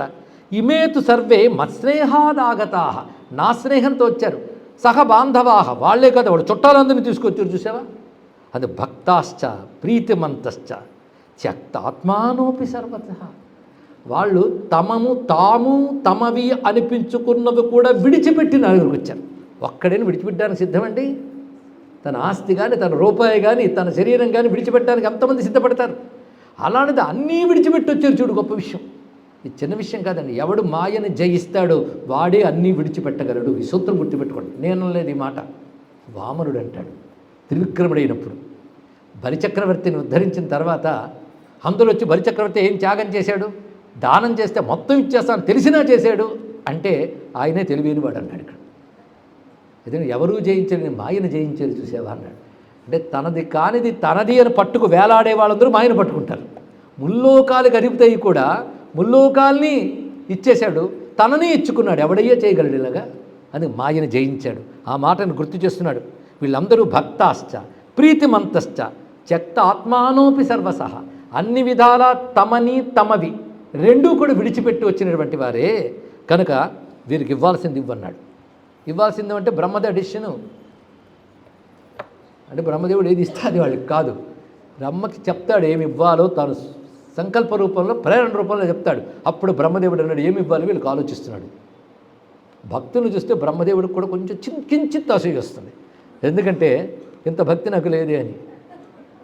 పొసెసివ్నెస్ ఉంటే భక్తి ఉండదండి. నేను బ్రహ్మని, నాలుగు తలకాయలు ఉన్నాయి అనుకున్నాడా అయిపోయింది. ఆ అభిమానం కూడా వదిలేసే భక్తి రావాలంటే అంభోజ గర్భాదు లభ్యసింపగలేని హరిభక్తి పుంభావమైన వాణి. అందుకే గోపికలకు ఏమిస్తాడో కృష్ణుడని ఆశ్చర్యపోయాడు ఆయన. వీళ్ళకు నువ్వేమిస్తావో నాకు తెలియట్లేదు అయ్యా అన్నాడు ఇక్కడ. అంటే బ్రహ్మకు కూడా తెలియని ఏదో ఇస్తాడు వాళ్ళకి. బ్రహ్మకు కూడా తెలియనివంటే చతుర్దశ భువనాల్లో అన్నీ బ్రహ్మకు తెలుసు. నువ్వు ఎక్కడ కూర్చున్నా ఆయనకు తెలుసు. ఆయనకు తెలియకుండా ఎక్కడికి వెళ్ళలేవు. చతుర్దశ భువనాలు బ్రహ్మ కిందవే కనుక వీళ్ళకి ఏది ఇస్తావో నాకు తెలియదు అంటే అర్థం నాకంటే పైన ఉన్నది ఏదో ఇస్తున్నావు. నాకంటే పైన ఉన్నవి అంటే పునరావృత్తి రహిత స్థితి అని అర్థం. ఇక్కడ ఇవి అర్థం చేసుకోవాలి. ఎందుకంటే ఇక్కడ విష్ణువు ఏమిచ్చాడు? వాళ్ళు పరంధామం ఇచ్చాడా? ఇచ్చాడు. ఏమిటా పరంధామం చెప్తున్నాడు. తచ్చుత్వా విష్ణుకదితం సర్వలోకేశ్వరో బ్రవీత్ లోకం సంతానకన్నామ సంస్థాస్యంతీహ మానవాహ. నీ వెంట వచ్చిన వీళ్ళందరూ కూడాను సంతానకం అనే లోకానికి చేరతారు. ఈ సంతానక లోకం ఎక్కడుంది? యశ్చ తిర్యగ్గతోప్యత్ర రామమేవాను చింతయన్ ప్రాణాంశ్చజతి భక్త్యా వై స సంతాన ఫలం లభేత్ సర్వే సంతానకన్నామ బ్రహ్మలోకాత్ అనంతరం. బ్రహ్మలోకమునికి పైన ఉందిట. అన్నిటికీ పైన బ్రహ్మలోకం ఉంటుందండి. ఆ పైన ఉంది సంతానక లోకం. అంటే అది నారాయణ యొక్క పరంధామమే ఈ సంతానక లోకం. వైకుంఠములు ఎన్ని రకాలు ఉన్నాయో విష్ణు సంబంధమైన గ్రంథాల్లో మనకు కనబడతాయి. అందులో సంతానక లోకం కూడా విష్ణు తేజస్సుతో విరసితమవుతున్నది. ఇక్కడికి వచ్చిన వాళ్ళల్లో మానవాహ తిర్యగ్యోనయ, మానవులు పశుపక్షాదులు కూడా ఆ దివ్యమైన సంతానక లోకంలోకి ప్రవేశించాయి. అంటే రాముడు తన వెంట వచ్చిన మానవుల్ని, విఐపీల్ని, ఇంటలెక్చువల్స్ని, స్కాలర్స్ని మాత్రమే కాకుండా పశుపక్షాదుల్ని క్రిమికీటకాన్ని కూడా ఆ పరంధామను పంపించాడు. ఉపాధి భేదం తప్ప ప్రేమ భేదం ఎవరికుంది? అందరూ ఒకే స్థాయిలో శరీరాన్ని ప్రాణాలని రాముడికి పరిచయించడానికి వచ్చారు కనుక వాళ్ళందరినీ కూడా తరింపజేశాడు రామచంద్రమూర్తి. ఇక్కడ అది రామచంద్రమూర్తి కారుణ్యం, పరమాత్మ యొక్క దయ ఎలా ఉంటుందో చూపిస్తున్నారు. వానరాశ్చ స్వకామ్యోనిం రాక్షసశ్చాపి రాక్షసిం. అయితే ఇందులో కొన్ని మార్పులు జరిగాయి అన్నాడు. కొంతమంది దివ్యలోకం నుంచి వచ్చి దిగిన వాళ్ళు ఉన్నారే, వాళ్ళు ఏ దేవత ఈ రూపంతో వచ్చిందో ఆ దేవత తేజస్సు లీనమైపోయి వెళ్ళిపోయి. సుగ్రీవుడు వెళ్ళి సూర్యుడిలో లీనమైపోయాడు. అలాగే నలుడు వెళ్ళి విశ్వకర్మలో లీనమైపోయాడు. ఇలా కొంతమంది ఏ దేవతల నుంచి వచ్చారో వాళ్ళల్లోకి లీనమైపోయారు. యస్యా వినిశ్రుత ఏవై సురాశ్చ స్వతనుద్భవా ఆదిత్య తనయశ్చైవ సుగ్రీవ సూర్యమండలం ఋషయో నాగయక్షాశ్చ తాన్ సర్వాన్ ప్రతిపేదిరే. అలాగే నాగయక్ష ఋషులు వీళ్ళందరూ కూడా భూమి మీదకి వచ్చిన వాళ్ళే. వాళ్ళందరూ తిరిగి ఆ స్వరూపాల్లోకి వెళ్ళిపోయారు. మన లోక వ్యవహారం నడవాలంటే దేవతలు ఉండాలి కదా. ఇక్కడ ఏ దేవతా తేజస్సు అలా భూమి మీదకి వచ్చిందో వాళ్ళు అందులోకి వెళ్ళిపోయారు. మిగిలిన వాళ్ళందరూ సాంతానిక లోకముల్లోకి ప్రవేశించారు. పశ్యతత్వోయమమలం. ఇలాగా సర్వులు దేనిలో ప్రవేశించి రామునితో పాటు ప్రవేశించి తనుత్యాగం చేశారో వారందరూ ఏ సరస్సు జలంలో వెళ్ళారో ఆ సరస్సు జలం సరయు. ఆ స్థానం గోప్రతార తీర్థం. అది అయ్యా ఈ గోప్రతార తీర్థం అన్నాడు. దీన్ని బట్టి సరయు ఎంత గొప్పదో చూడండి. రామచంద్రమూర్తి తన భక్తులతో పాటు ప్రవేశించిన సరయు కంటే గొప్ప నది ఉంటుందా అంటాడు శివుడు ఇక్కడ. అందుకే పరమ పావనమై సర్వోత్కృష్టమైన సరయు మాతగా మరొక్కసారి నమస్కారం చేయాలి. ఇప్పుడు అందరం ఒప్పుకుంటాం సరయూ నది గొప్పది.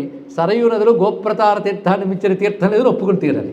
ఎందుకంటే అంత పరిపూర్ణమైన బ్రహ్మమైన రామచంద్రమూర్తి అంత దివ్యమైన సన్నివేశం సరయూ నదిలో చేసినప్పుడు, ఈ గోప్రతార తీర్థంలో చేసినప్పుడు ఆ నది అంత గొప్పది, ఆ తీర్థం అంత గొప్పది. అందుకే గోప్రతార తీర్థం అంత గొప్పది అంటున్నాడు పరమేశ్వరుడు పరతీమాతతో.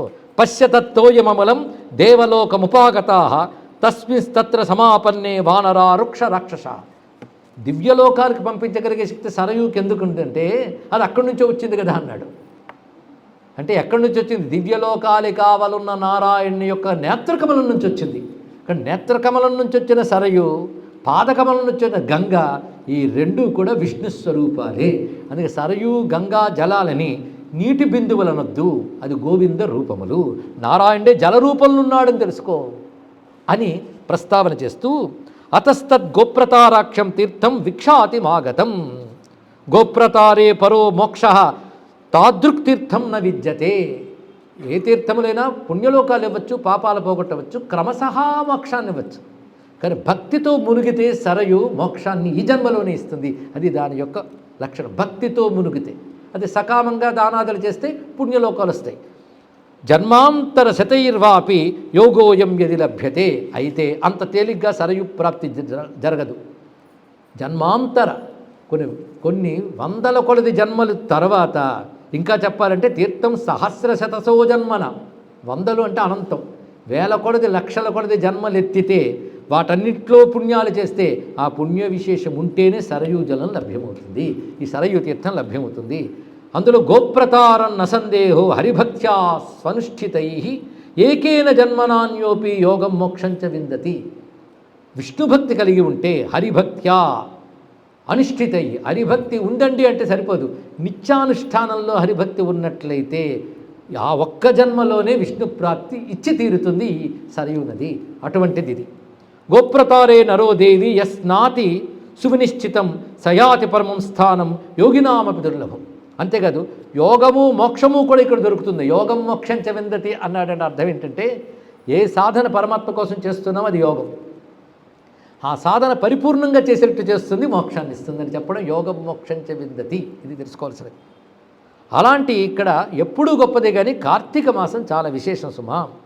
అందులో అశ్విని శుక్ల పూర్ణిమ అంటే ఆశ్వయుజ శుక్ల పూర్ణిమ నాడు పితృదేవతలు ఇత్యాదులందరూ ఈ తీర్థానికి వస్తారు. సర్వదేవతలు ఆ రోజున వస్తారట. సరయూ నదులు ఈ గోప్రతార తీర్థానికి విచ్చేస్తారు. అందుకే ఆ రోజు మరింత విశేషము అని చెప్తారు. గోప్రతార సమం తీర్థం నభూతన్న భవిష్యతి ఎత్ర వై తీర్థరాజోపి స్నాతుమాయాతి కార్తికే. తీర్థరాజం ఒకటి ఉంది, దాన్ని మించిన తీర్థం మరొకట్లేదు. ఆ తీర్థరాజాన్ని ప్రయాగ అంటారు. దీన్ని ప్రయాగరాజ్ అంటాం మనకి. అది తీర్థరాజం. ఆ తీర్థరాజం తాను పవిత్రుడవడం కోసం కార్తీక మాసంలో సరయూ నదికి వచ్చి ఈ గోప్రతార తీర్థంలో స్నానం చేస్తాడు. నిష్పాప కలుషం త్యక్వా శుభాంగ శితకంచుక శుద్ధ్యర్థం సాధుకామోసో ప్రయాగో నగనందిని. ఆయన కూడా శుద్ధుడై తెల్లని వస్త్రాలు ధరించి వస్తాడు. దీన్ని బట్టి నదీ స్నానానికి వెళ్ళే ముందు శుద్ధులుగా వెళ్ళాలని తెలియాలి. స్నానం చేశారంటే ఎలాగో నదీ స్నానం చేస్తారు కనుక లేచిన వాడు అలాగే కట్టుడు బట్టలతో వచ్చారంటే వాడు పాపాత్ముడు అని అర్థం. ఇక్కడ తీర్థస్నానం ఎలా చేయాలో తెలుసుకోవాలి. ప్రతి ప్రవచనంలో చెప్తున్నాం కానీ వినేవాడు వింటాడు, వినని వాళ్ళే ఎక్కువ. ముందు నువ్వు ఇంట్లో ఉన్నప్పుడు అక్కడ స్నానం చేసి కట్టుడు బట్టలు విడిచిపెట్టి శుద్ధమైన వస్త్రమును ధరించి ససంకల్పంగా నది భగవద్భావనతో మునగాలి.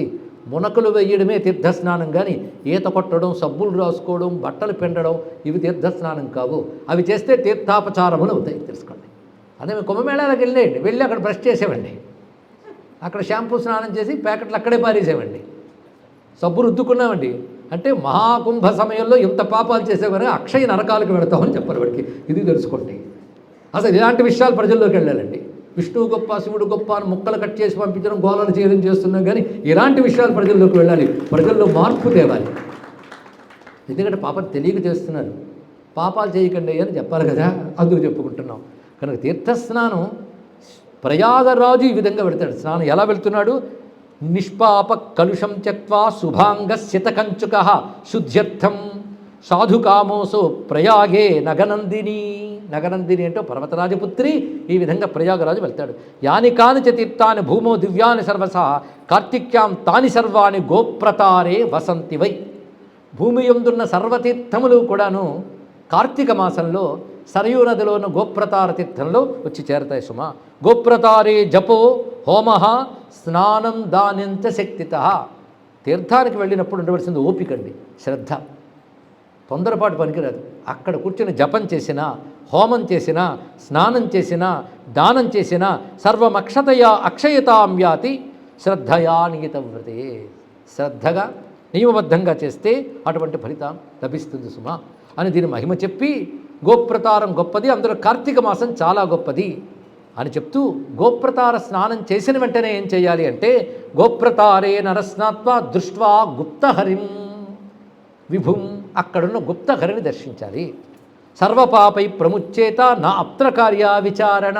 అక్కడ స్నానం, గుప్తహరి దర్శనం చేస్తే సర్వపాపనాశనం జరుగుతుంది. సందేహం కూడా సుమా. అక్కడ విష్ణువును ఉద్దేశించి చేసే పూజ కానీ జపం కానీ శ్రద్ధతో చేస్తే అది తప్పకుండా ఫలిస్తుంది. అది గోదానాథులు కూడా ఇక్కడ వైశిష్ట్యము అంటూ తెలియజేసి గోప్రతార తీర్థం చెప్పి సరయూ నది యొక్క వైభవాన్ని ముక్తాయింపిస్తున్నాడు. మీరు గమనించారో లేదో, ప్రతిరోజు ఎన్నో తీర్థాలు చెప్పుకుంటున్నాం, ఇవాళ గోప్రతారానికి ఎంత సమయమైంది.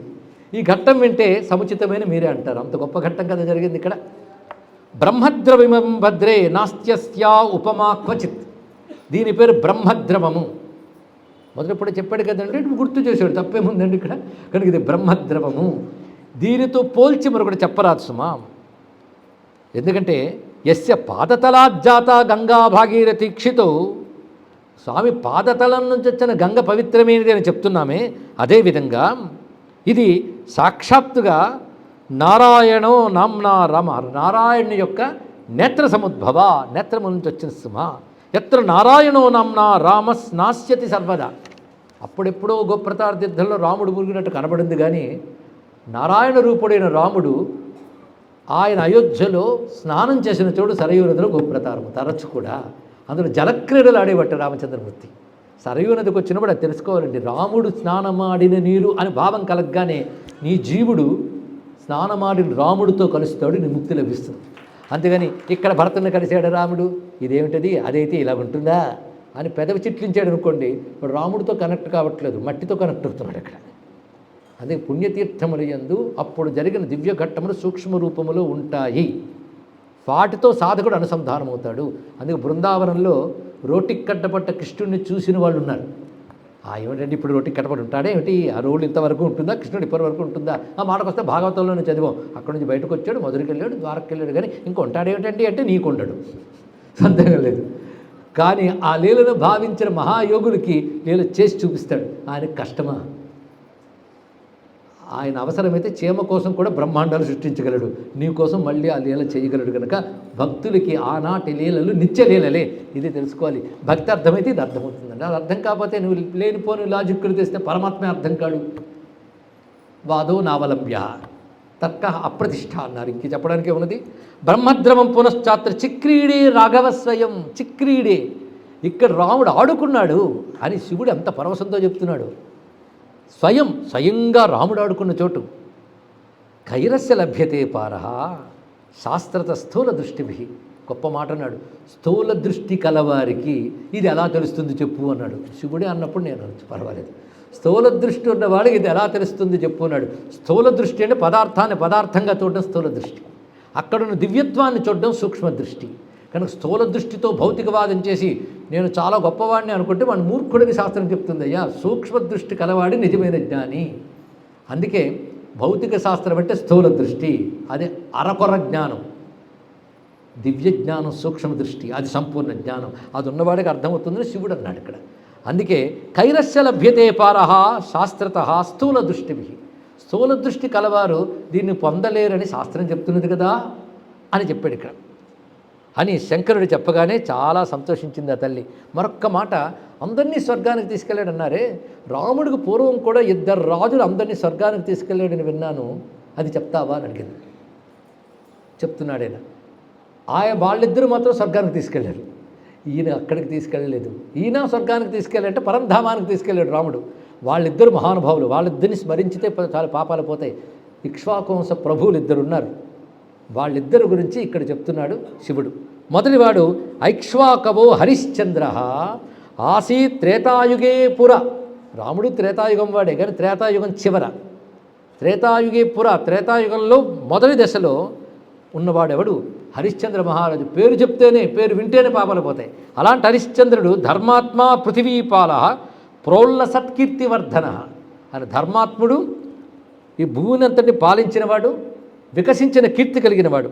ఆయన కాలంలో ఎలా ఉండేది అంటే భూమి స్వర్గంలో ఉండేదిట.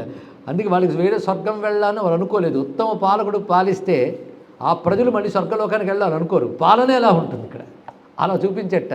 ఏమిటంటే నా దుర్భిక్షం న వై వ్యాధి నా అకాలే మరణం రుణాం. అప్పుడు కరువు కాటకాలు లేవు, వ్యాధులు లేవు, అకాలంలో మరణించడం లేదు. ఎందుకంటే పాలకుడు గొప్పవాడైతే ప్రజలు ఎలా ఉంటారు ఇక్కడ. అంతేకాదు నా అధర్మరుచయ, ఎవడికి అధర్మం మీద ఆసక్తి లేదు. అధర్మం మీద కొంత రుచి ఉంటుందండి, ఎన్ని విన్నా.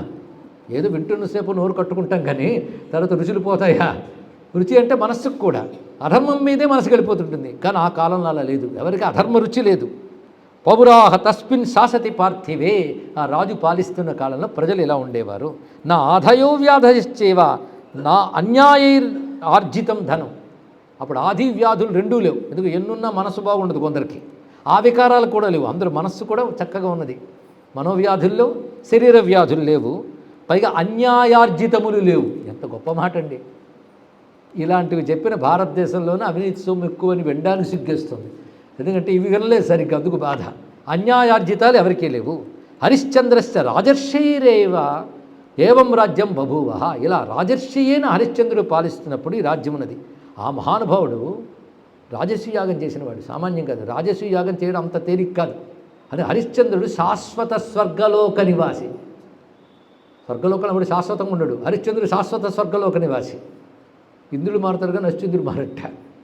అలాంటి స్వర్గలోక నివాసి అయిన ఆ విషయమే మహానుభావుడు పాండురాజు హరిశ్చంద్రుని గుర్తు చేస్తూ, అలాగ మా అబ్బాయి రాజసూయ యాగం చేస్తే బాగుంటుందో నారదుడి చేత కబురు పంపితే నాన్న కోరుకున్నాడని రాజసూయ యాగం చేసి యుధిష్ఠిర మహారాజు.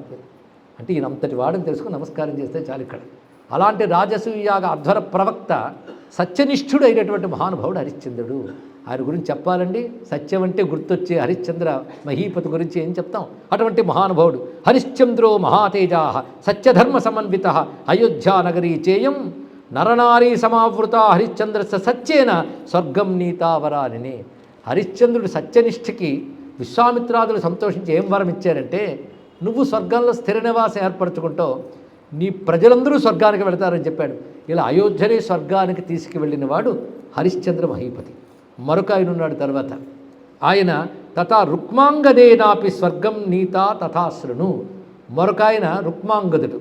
ఈ రుక్మాంగదుడు అచ్చం హరిశ్చంద్రుడు ఎలా పాలన చేశాడు అలా పాలన చేశాడు. ఆ మాటకొస్తే ఇక్ష్వాకువంశ ప్రభులందరూ అలాగే పాలన చేశారు. కానీ హరిశ్చంద్రుడు ప్రత్యేక తపోనిష్ట సత్యతపోనిష్ట వల్ల ఈ స్థితి సాధించాడు.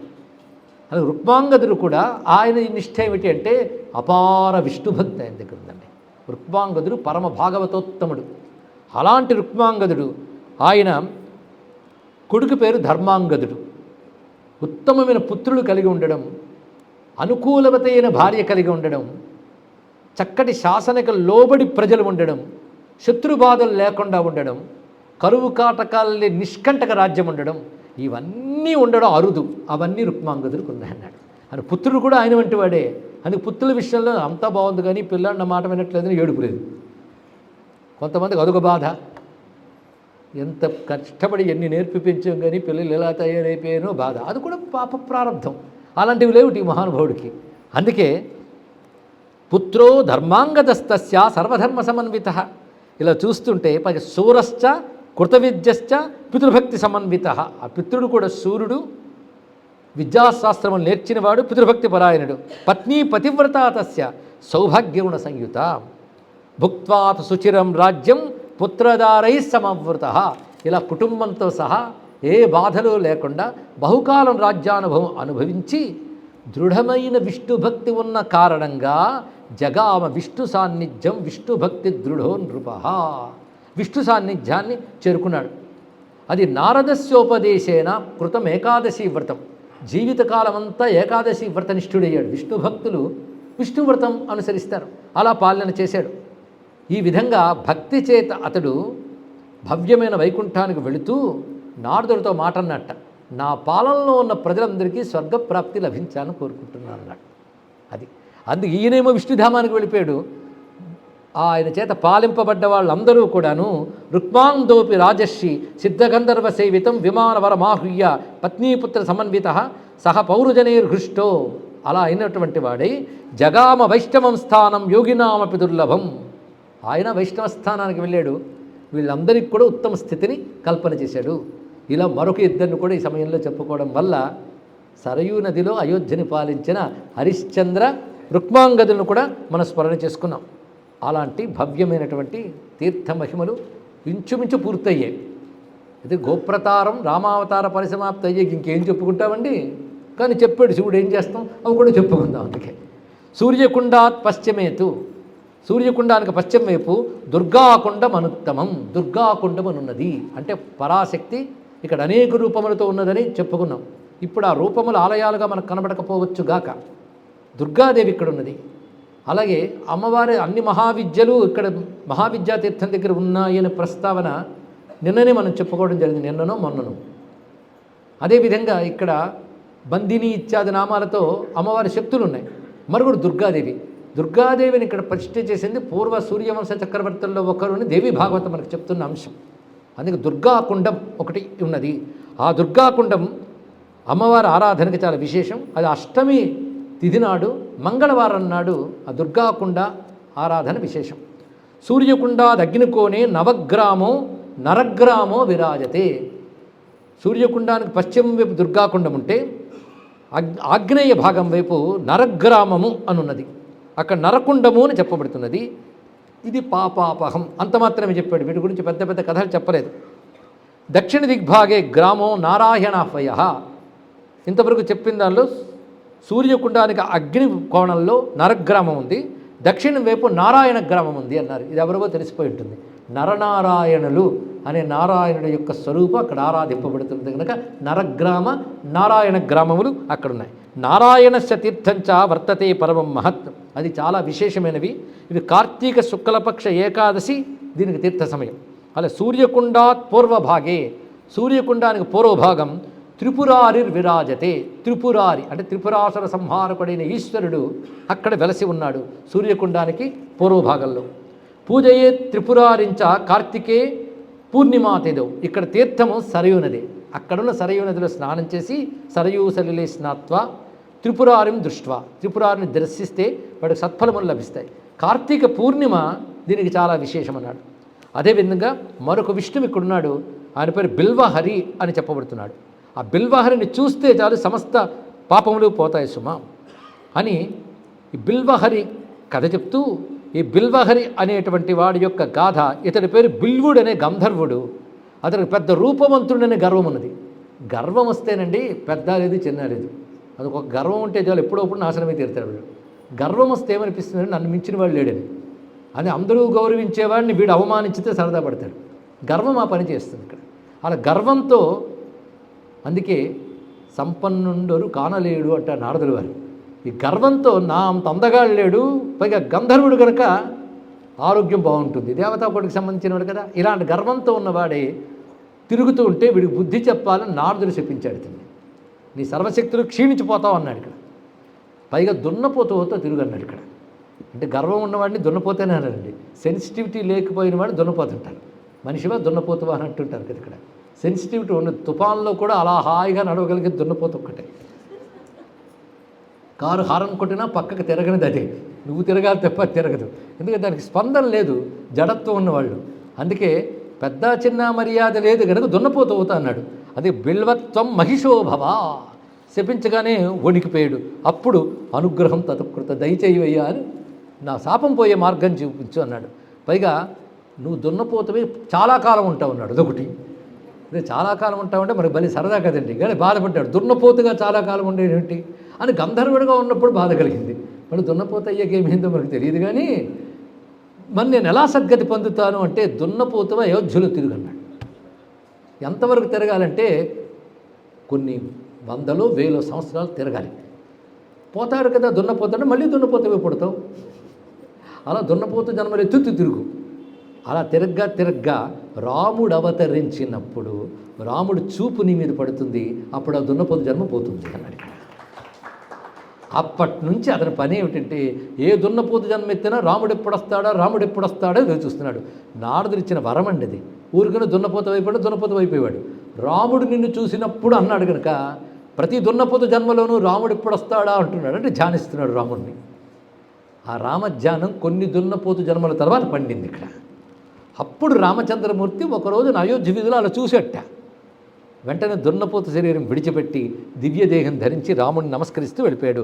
ఏ తీర్థం దగ్గర కూర్చుని తపస్సు చేసుకున్నాడో రాముడిని ఉద్దేశించి ఆఖరి జన్మలో, ఆ తీర్థం బిల్వుడిని అనుగ్రహించాడు. అప్పుడు విష్ణువు నీకేం వరం కావాలన్నట్ట, నా పేరుతో ఇక్కడ ఉండవయ్యా అన్నాడు. అది బిల్వహరి అనే రూపంతో నారాయణుడు ఉన్నటువంటి చోటు ఇది. అందుకే తస్మాత్ బిల్వహరిర్నామ దర్శనాత్ పాపనాశన తస్మిన్ స్థిద్ధే నరస్నాత్వా నరో రామమవాప్నుయాత్. కానీ ఈ తీర్థంలో స్నానం చేస్తే రాముణ్ణి పొందవచ్చు అన్నాడు. ఇంకేం కావాలి? ఈ తీర్థంలో ప్రత్యేకంగా చేయవలసిన విధానం ఏంటంటే స్నానం చేసి రామ పూజ్య ససీతశ్చ, సీతా సమేత రాముణ్ణి బిల్వహరి తీర్థంలో పూజించాలి. తత్తీర్థాత్ పూర్వభాగేతు, ఆ తీర్థానికి పూర్వభాగంలో వాల్మీకి తీర్థం ఉన్నది అన్నాడు. వాల్మీకి తీర్థం అంటే మనం అనుకున్న వాల్మీకి మహర్షి తీర్థం కాదు.